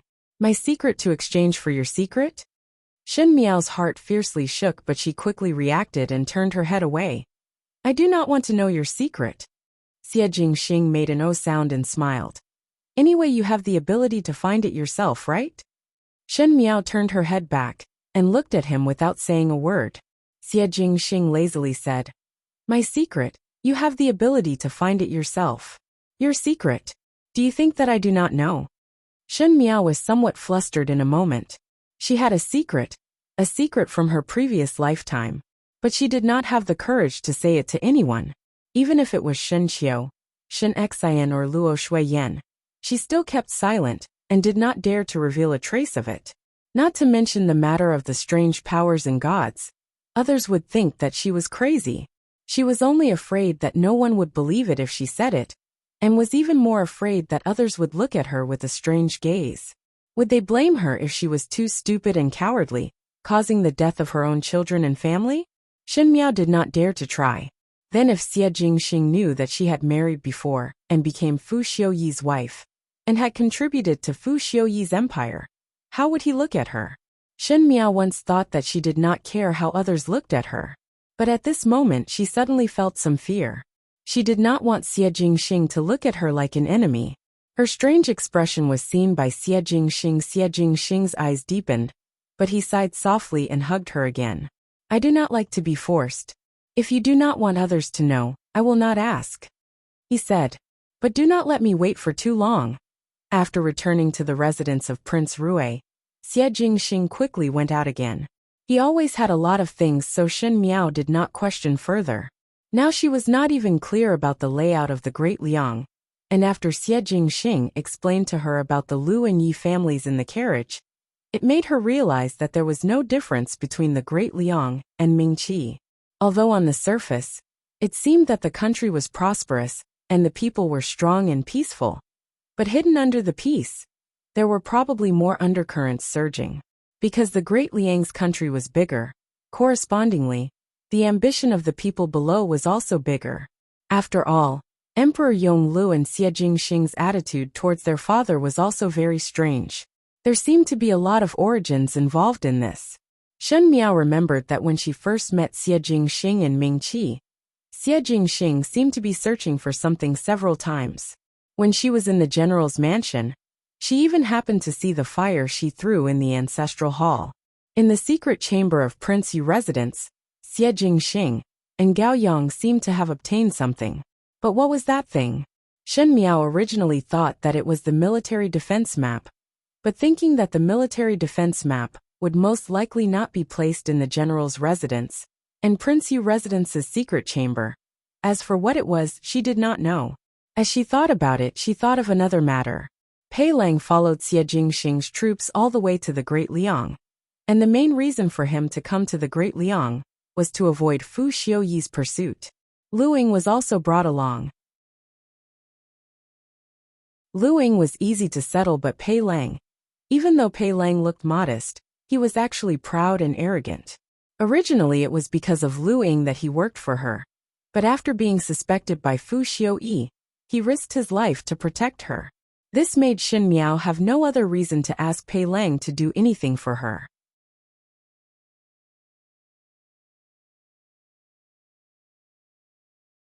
Chapter 894. Finally, Shen Miao stood up and walked out of the room, deciding to talk to Pei Lang face to face. Pei Lang's room was arranged in the last room on the east side of the residence of Prince Rui, and the environment was not bad. The residence of Prince Rui was very big, and it was not difficult to make room for a courtyard. Thus Pei Lang's treatment was not bad. It was just that one did not know if it was intentional or unintentional, but it was opposite to Shen Miao's place, and became the furthest distance in the entire residence of Prince Rui. When Shen Miao came to Pei Lang's courtyard, Pei Lang was sitting in the courtyard playing chess, and beside him stood two green-clad maids. Both of them were beautiful like the moon and the flowers. Both of them were pouring tea for Pei Lang from time to time, and their eyes would occasionally land on Pei Lang. Even though it was restrained, there was an inexplicable feeling flowing in their eyes. When this scene fell into Shen Miao's eyes, she felt that it was very strange. She stopped her footsteps and looked at it from afar, but her mind was thinking about the matters of the past lifetime. In the past lifetime, Pei Lang had unlimited talent, and after Fu Xiuyi ascended to the throne, he supported him to be the country's tutor. Pei Lang himself was also handsome and proud, and would often wear a green robe. He had a modest and aloof look and indeed had some sage-like demeanor. The officials knew that he was deeply trusted by Fu Xiuyi, and did not dare to be enemies with him. In the entire Mingqi, Pei Lang was considered to be very famous, but he was also very young and looked very good. Fu Xiuyi once tried to bestow a minister's daughter to him as a wife, but was tactfully declined by Pei Lang. Such a talented person most likely had his own temperament, and was a sentimental person. Fu Xiuyi thought that Pei Lang would not like to be arranged by others, and thus followed him. Before Shen Miao went to the Qing country to be a hostage, her relationship with Pei Lang was not bad, and she once asked him if he had a young lady that he admired. At that time, how did Pei Lang answer? Shen Miao's expression was somewhat absent-minded. Pei Lang said, "Your ladyship, this official's ambition is not here." These four words "not here" seemed to be the opposite of the south and the north, but in fact it clearly showed some of Pei Lang's attitude.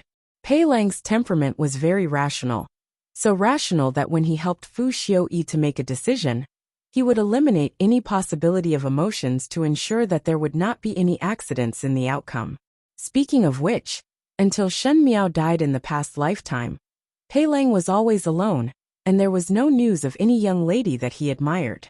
Now that Pei Lang was standing with the two females, Shen Miao was somewhat absent-minded. Even when he was in Guangwentang, Pei Lang relied on his charm to attract a group of female students. Now that his age was just right, it made people think more. As Shen Miao was thinking like this, the maid beside Pei Lang, who was fanning the butterflies and flying insects, saw Shen Miao, and was first startled before quickly bowing. "This servant greets Wang Fei." The other maidservant in green also hurriedly bowed. Pei Lang raised his head and saw Shen Miao. Shen Miao smiled as she walked over, and said to the two green-clad maids, "Both of you can leave." The maidservants looked at Pei Lang with some difficulty. Pei Lang waved his hand, and the two maidservants retreated. Shen Miao looked at the back of the two graceful figures, and a rare mischievous feeling rose up in her heart towards Pei Lang. She asked, "It is rare to see gentlemen Pei being so romantic. One can add fragrance to one's red sleeves.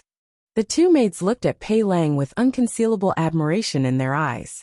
Pei Lang shook his head and smiled bitterly, but did not refute. One had to bow one's head under the eaves.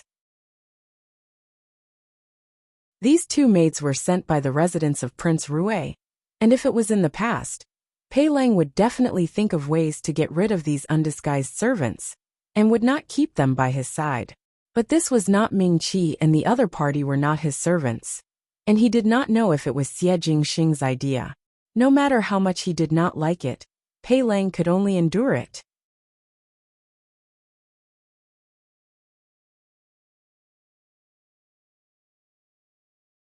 Chapter 895. It was just that seeing that Shen Miao did not seem to be affected at all, Pei Lang could not help but feel a slight sourness in his heart. Teacher following me to Great Liang was an action of helplessness. Shen Miao said. Now it has become a situation of neither up nor down. What plans do you have in the future? She paused for a moment. In the beginning regarding Lu Ying's matter, it was I who forced teacher to do it. Teacher had no other choice, and implicated teacher to leave one's hometown. Teacher is really guilty. If teacher wants to leave, it is also possible. Hearing that, Pei Lang looked at Shen Miao with some surprise. All along when Shen Miao faced him, she had a feeling of being in the right, and from the beginning when she used Lu Ying to threaten Pei Lang had faintly sensed that Shen Miao had some kind of subtle feeling towards him. It was like hostility, but it was not only hostility. Pei Lang had also investigated carefully due to his doubts, but at the end he still did not know anything. But now that Shen Miao was facing him, there was no hostility. It was as if she had let go of something. It was very peaceful, but it made Pei Lang somewhat disappointed and frustrated. It was as if something special had vanished with Shen Miao putting it down. Shen Miao looked at Pei Lang, and her heart was somewhat moved. She had always defined Pei Lang as a person who owed her a lot. But on that day when Xie Jingxing said that Pei Lang was locked up in Fu Xiuyi's dungeon and was tortured, but did not confess that she was the person behind the scenes, her view of some matters was different. Shen Miao knew how Fu Xiuyi punished the traitors, and in that situation, Pei Lang did not confess her identity. Thus Shen Miao could not say what kind of feeling she had. Now thinking about it, the reason why she hated Pei Lang and had so much resentment towards Pei Lang was because Pei Lang had always stood on Fu Xiuyi's side. And when Fu Xiuyi dealt with their Shen family, Pei Lang chose to look on with folded arms. Even when the crown prince was deposed, he did not say a single word for Fu Ming, and did not attempt to stop Wan Yu's marriage. But in this world, it was sentiment for someone to help you, and it was one's duty to not help you. Pei Lang's relationship with her, no matter what, had not reached the point of must help.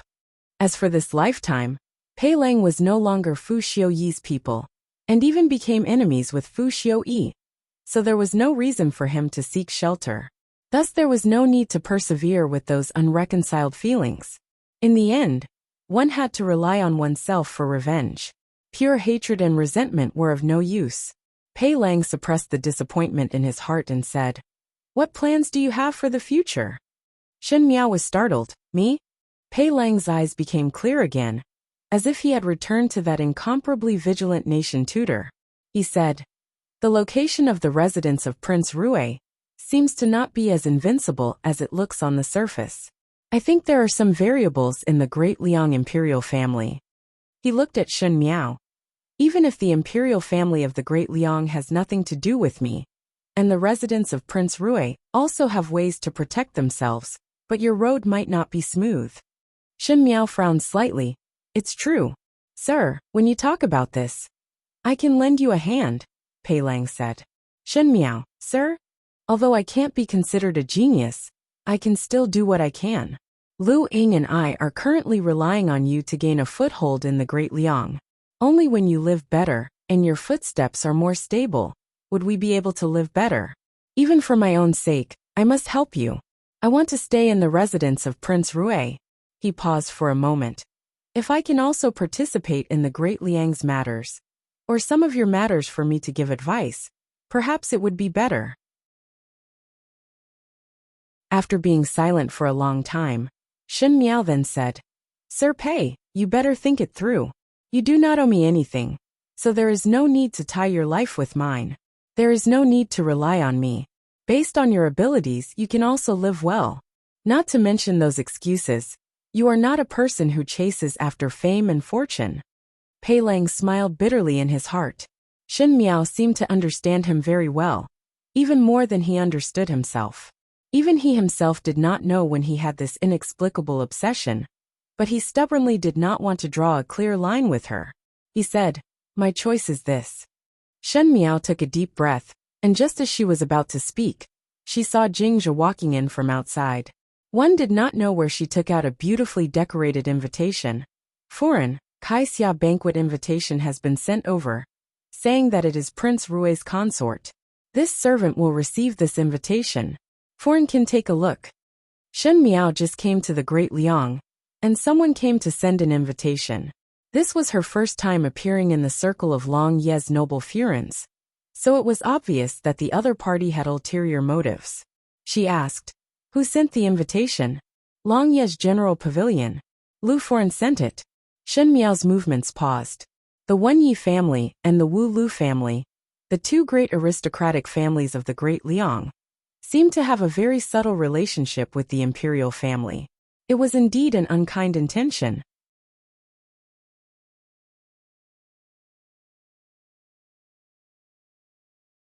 Chapter 896. That night, Xie Jingxing returned and Shen Miao told Xie Jingxing about the invitation. Xie Jingxing then told Shen Miao that if she did not want to go, she could decline. Even though the Lu and Yi families were arrogant, they did not dare to shed all pretense of cordiality with the residents of Prince Rui. In other words, Shen Miao had the right to refuse.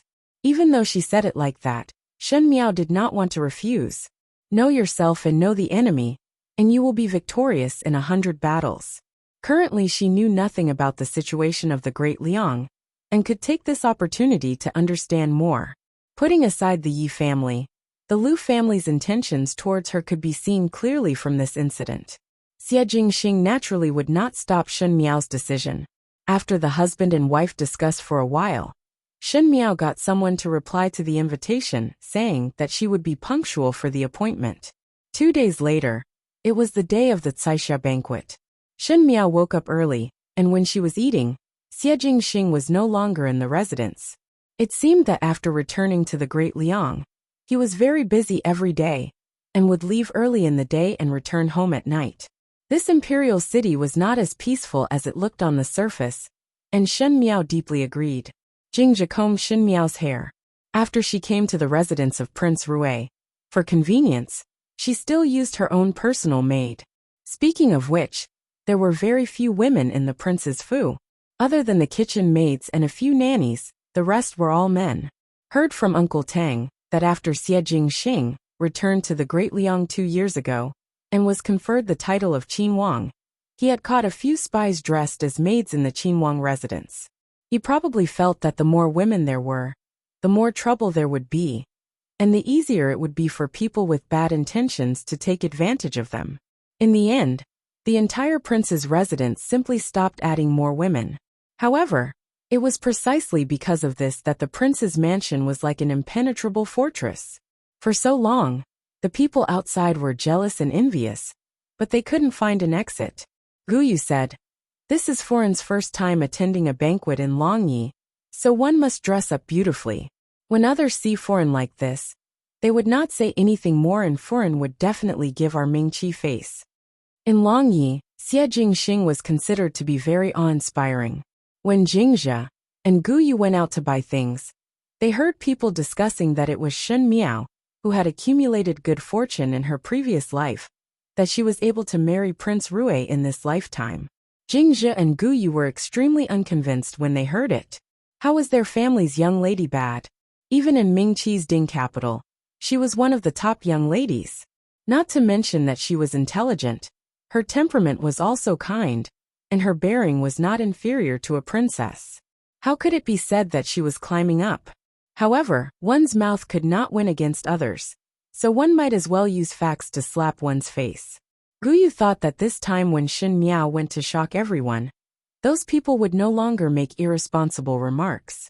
Why do you mind that? Shen Miao laughed in spite of herself. They said that it was to make their hearts feel better and would not affect us.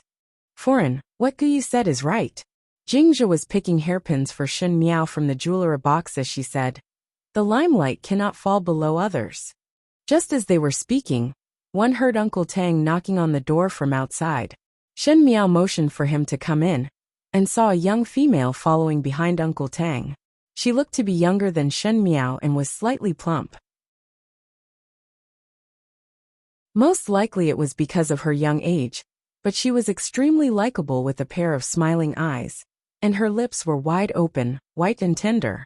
In a moment, Shen Miao thought of Su Ming Lang. But it was a female. Today Furen is going to Kai Xia's banquet. Uncle Tang smiled. Young master had instructed to find a familiar person for Furen to give pointers. This old servant went to bring Ba Jiao young lady over. Furen will bring Ba Jiao young lady along as a maid, so that if one were to meet an unknown person, Ba Jiao young lady would explain to you. Shen Miao smiled, thanking Uncle Tang.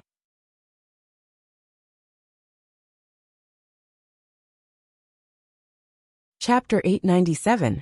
Uncle Tang repeatedly waved his hands and said that he did not dare and only smiled. Initially thought that Foreign would not accept the invitation, but did not expect that Foreign would accept it. Foreign has such courage. This old servant admires.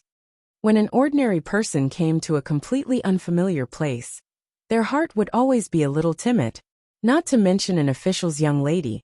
Even if it was a courageous person, when one just arrived, one would need a lot of courage to go to a place full of strangers, when one was not familiar with the environment.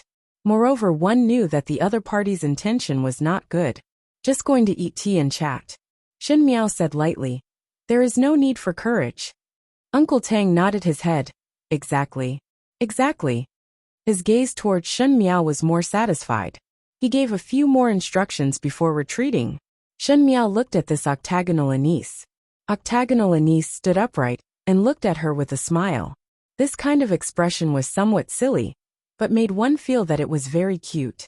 Today Shen Miao went to the Kai Xia banquet, and it was indeed strenuous without anyone to guide her. If there was someone to explain by the side, it would save a lot of effort. Xie Jingxing was thoughtful and Shen Miao smiled gently. Suddenly she thought of Shen Miao, and looked at octagonal Anise before asking. It is not that there are no maids in the residence of the prince of first rank. Other than the kitchen maids and a few moms, there were only manservants and guards in the residence of the prince of first rank, and there were no maids. Thus Shen Miao brought along Jingzhe, Guyu and the rest, and almost became the most popular people in the residence of the prince of first rank. Octagonal Anise smiled. This servant is not a maid of the residence of the prince of first rank. This servant is from the MOU army, and was specially transferred over to accompany Foreign. MOU army? Shen Miao was surprised for a moment. She had heard Xie Jingxing vaguely mention it before. When they were in Mingqi, this army had helped Xie Jingxing to do many things. It seemed that Xie Jingxing had privately raised these troops, and seemed to be extremely powerful. But since Xie Jingxing dared to let them act so boldly, one think that Emperor Yongle was not ignorant. She asked, Do you know martial arts? This servant knows how to kill. Octagonal Anise answered with a smile. Jingzhe and Guyu both sucked in a breath of cold air when they heard it. It was true that one cannot judge a book by its cover. This smiling Su Ming Lang, who looked like a grown-up female, was actually an expert in killing people. Shen Miao was satisfied. She thought that Xie Jingxing was really a bad person. He gave the octagonal anise to her, and let her go to the Kai Xia banquet. In other words, at least in terms of martial arts, she would not be at a disadvantage. Shen Miao said, Since that is the case, then follow me. Jingzhe will stay in the residence, and tidy up the storeroom with Bai Lu and Shuangjiang. Guyu, you and Ba Jiao will set off with me. Jingzhe was almost done packing, but was told that she could not go. She felt wronged, and was quite dissatisfied with octagonal Anise. However, she was afraid that octagonal Anise would kill her in a fit of anger. She reluctantly told octagonal Anise to take good care of Shen Miao before leaving. When everything was ready, Shen Miao boarded the horse carriage and rushed to the Kai Xia banquet venue, the Lu residence. This time Shen Miao did not bring Emoqing along. The guards that she brought along were all from the residence of Prince Rui. Naturally she had her considerations. Emoqing was after all a Ming-Chi's person, but with the people from the residence of Prince Rui, it would make the other party somewhat fearful, and would not easily make a move. It was just that one's mouth was happy and Shen Miao was the one who was least afraid of arguing with others. Longyi was different from the Ding capital. The territory of the Great Liang was closer to the east, and was more sunny. Even the winter days were not as cold as the Ding capital, much less the summer. Now it was May, and if it was in the Ding capital, it would still be spring, but in Longyi, it was already the beginning of summer, and there was a slight heat. As the horse carriage traveled, Shen Miao and Guyu lifted the curtains a little to look outside. When they saw that the streets of Longyi were really bustling with people and carriages, their hearts sighed with emotion.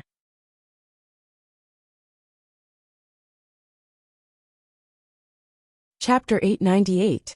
It was no wonder that the common people of the small country that was attacked would open the city gates to welcome them.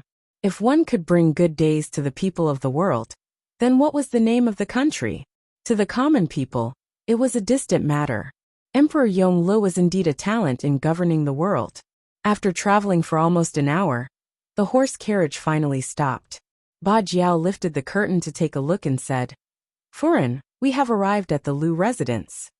Gu Yu and Ba Jiao helped Shen Miao down the horse carriage, and saw that there were many horse carriages parked at the entrance of the Lu residence, but there was not a single person at the entrance to welcome them. Gu Yu was stunned and said, Why is there no one here to welcome? Could it be that we went the wrong way?" It was said that they went the wrong way, but it did not look like they went the wrong way, because the main doors of the Lu residence were not closed, as if it was specially left open for her. Shen Miao swept a glance at the door, and had some thoughts in her heart. She asked Gu Yu, "What is the time on the invitation for the Kaixia banquet?"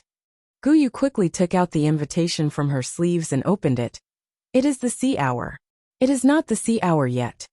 It seems that only the invitation to us is like this," Shen Miao said lightly. Gu Yu said, "Furen, what is the meaning of this? There are horse carriages in front of the door, and it is obvious that there are guests here. Even if they came earlier, there should not be so many. There is no one at the door to welcome them, but they stayed for us, knowing that we would definitely come. If I guess correctly, the time on other people's invitation must be the sea hour, but on our invitation, it is the sea hour. This is to deliberately let us come late." Finishing, she laughed in her heart. It seemed that no matter if it was Ming-Chi or Great Liang, these noble foreign's methods were always the same. Ba Jiao was still smiling, but Gu Yu was suddenly enlightened and said angrily, "But what benefits is there for them to tease young lady like this? They are going too far." "Benefits?" Shen Miao's voice turned slightly cold. "There are many benefits. It is rude to enter without anyone's invitation, and they will say that the Shen family is presumptuous. If he didn't enter, he would have been disrespectful. If he left halfway after taking the invitation, he would have gone back on his words. The reason lies with them. They've been caught in the wrong. From the beginning, they've lowered their heads, but as time goes on, they're nothing more than a joke. Fighting with others was also a form of knowledge, and one must not be caught at the beginning, otherwise one would be lowering one's head. She and Mei Foreign had fought for so many years and understood this point. Octagonal Anise asked, "Madam, do you still want to go in?" "Come in." Shen Miao lifted her skirt and was about to walk in. "But Foreign," Gu Yu asked doubtfully, "if one were to go in, one would be caught at the wrong place, and it is also wrong not to enter. Advancing and retreating are both wrong, so why do one still want to go in? Then let others make bigger mistakes than you." Shen Miao smiled. "That way, no one will care about your mistakes." In the Lu manor, the atmosphere in the hall was very harmonious. As a very famous general of Longyi, the Lu family status was extremely high. Thus, their mansion was also large and luxurious. Today's Kaixia banquet was personally organized by Lu Foreign, and the compliments were endless. Lu Foreign was in her early 40s, and most likely when she was young, she was a budding beauty, but when she was old, she looked thin and mean, losing some of her dignified air. Even so, She was still dressed very luxuriously, as if this would add a little bit of brilliance to her.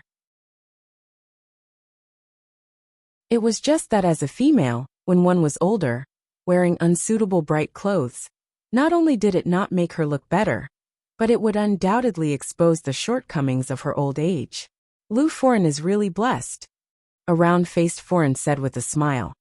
Imperial concubine Jean is doted on by His Majesty in the palace, and Imperial concubine Jean is so filial to you. For this Kaixia banquet, His Majesty specially sent gifts. This is enough to see the weight of Imperial concubine Jean in His Majesty's heart.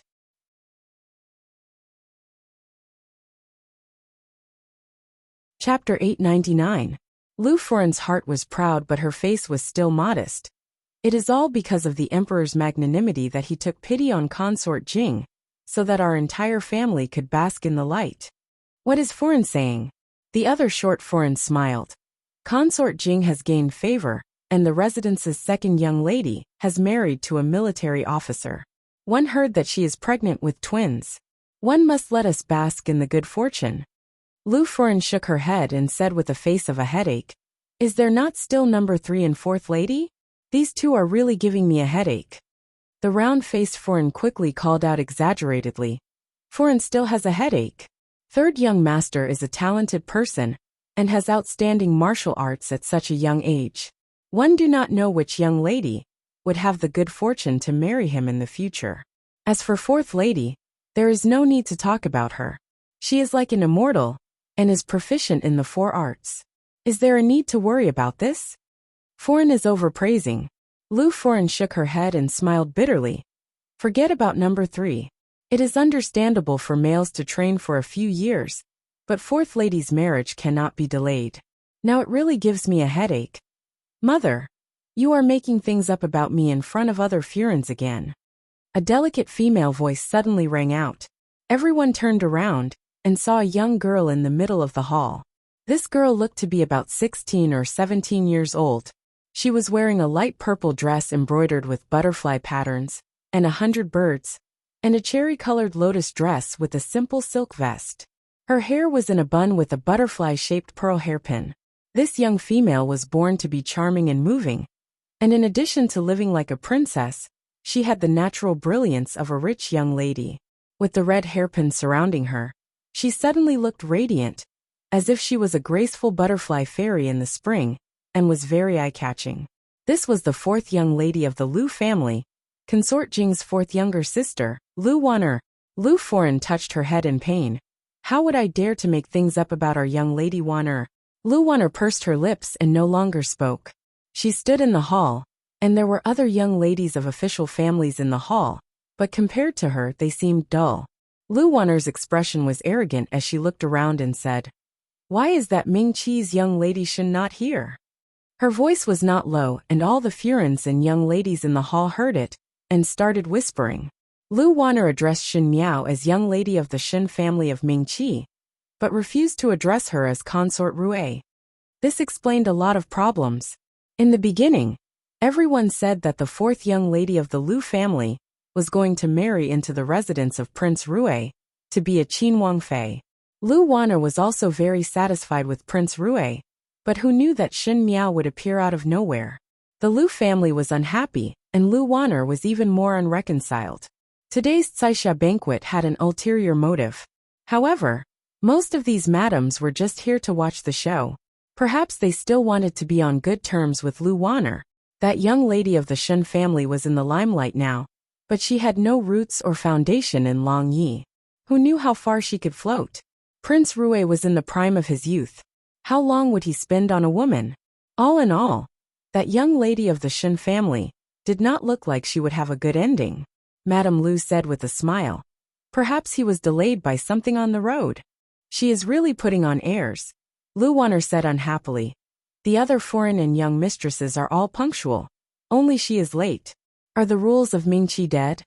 Just as she was speaking, one saw a young lady with a round face appearing outside. Everyone did not know when she came in. That young lady smiled. "Excuse me, is this the Caixia banquet?" Madame Lu was startled for a moment before smiling. exactly? You are Prince Rui's consort? This servant is not. That smiling young lady said. The consort is here. As she spoke, she turned back and helped a young female in.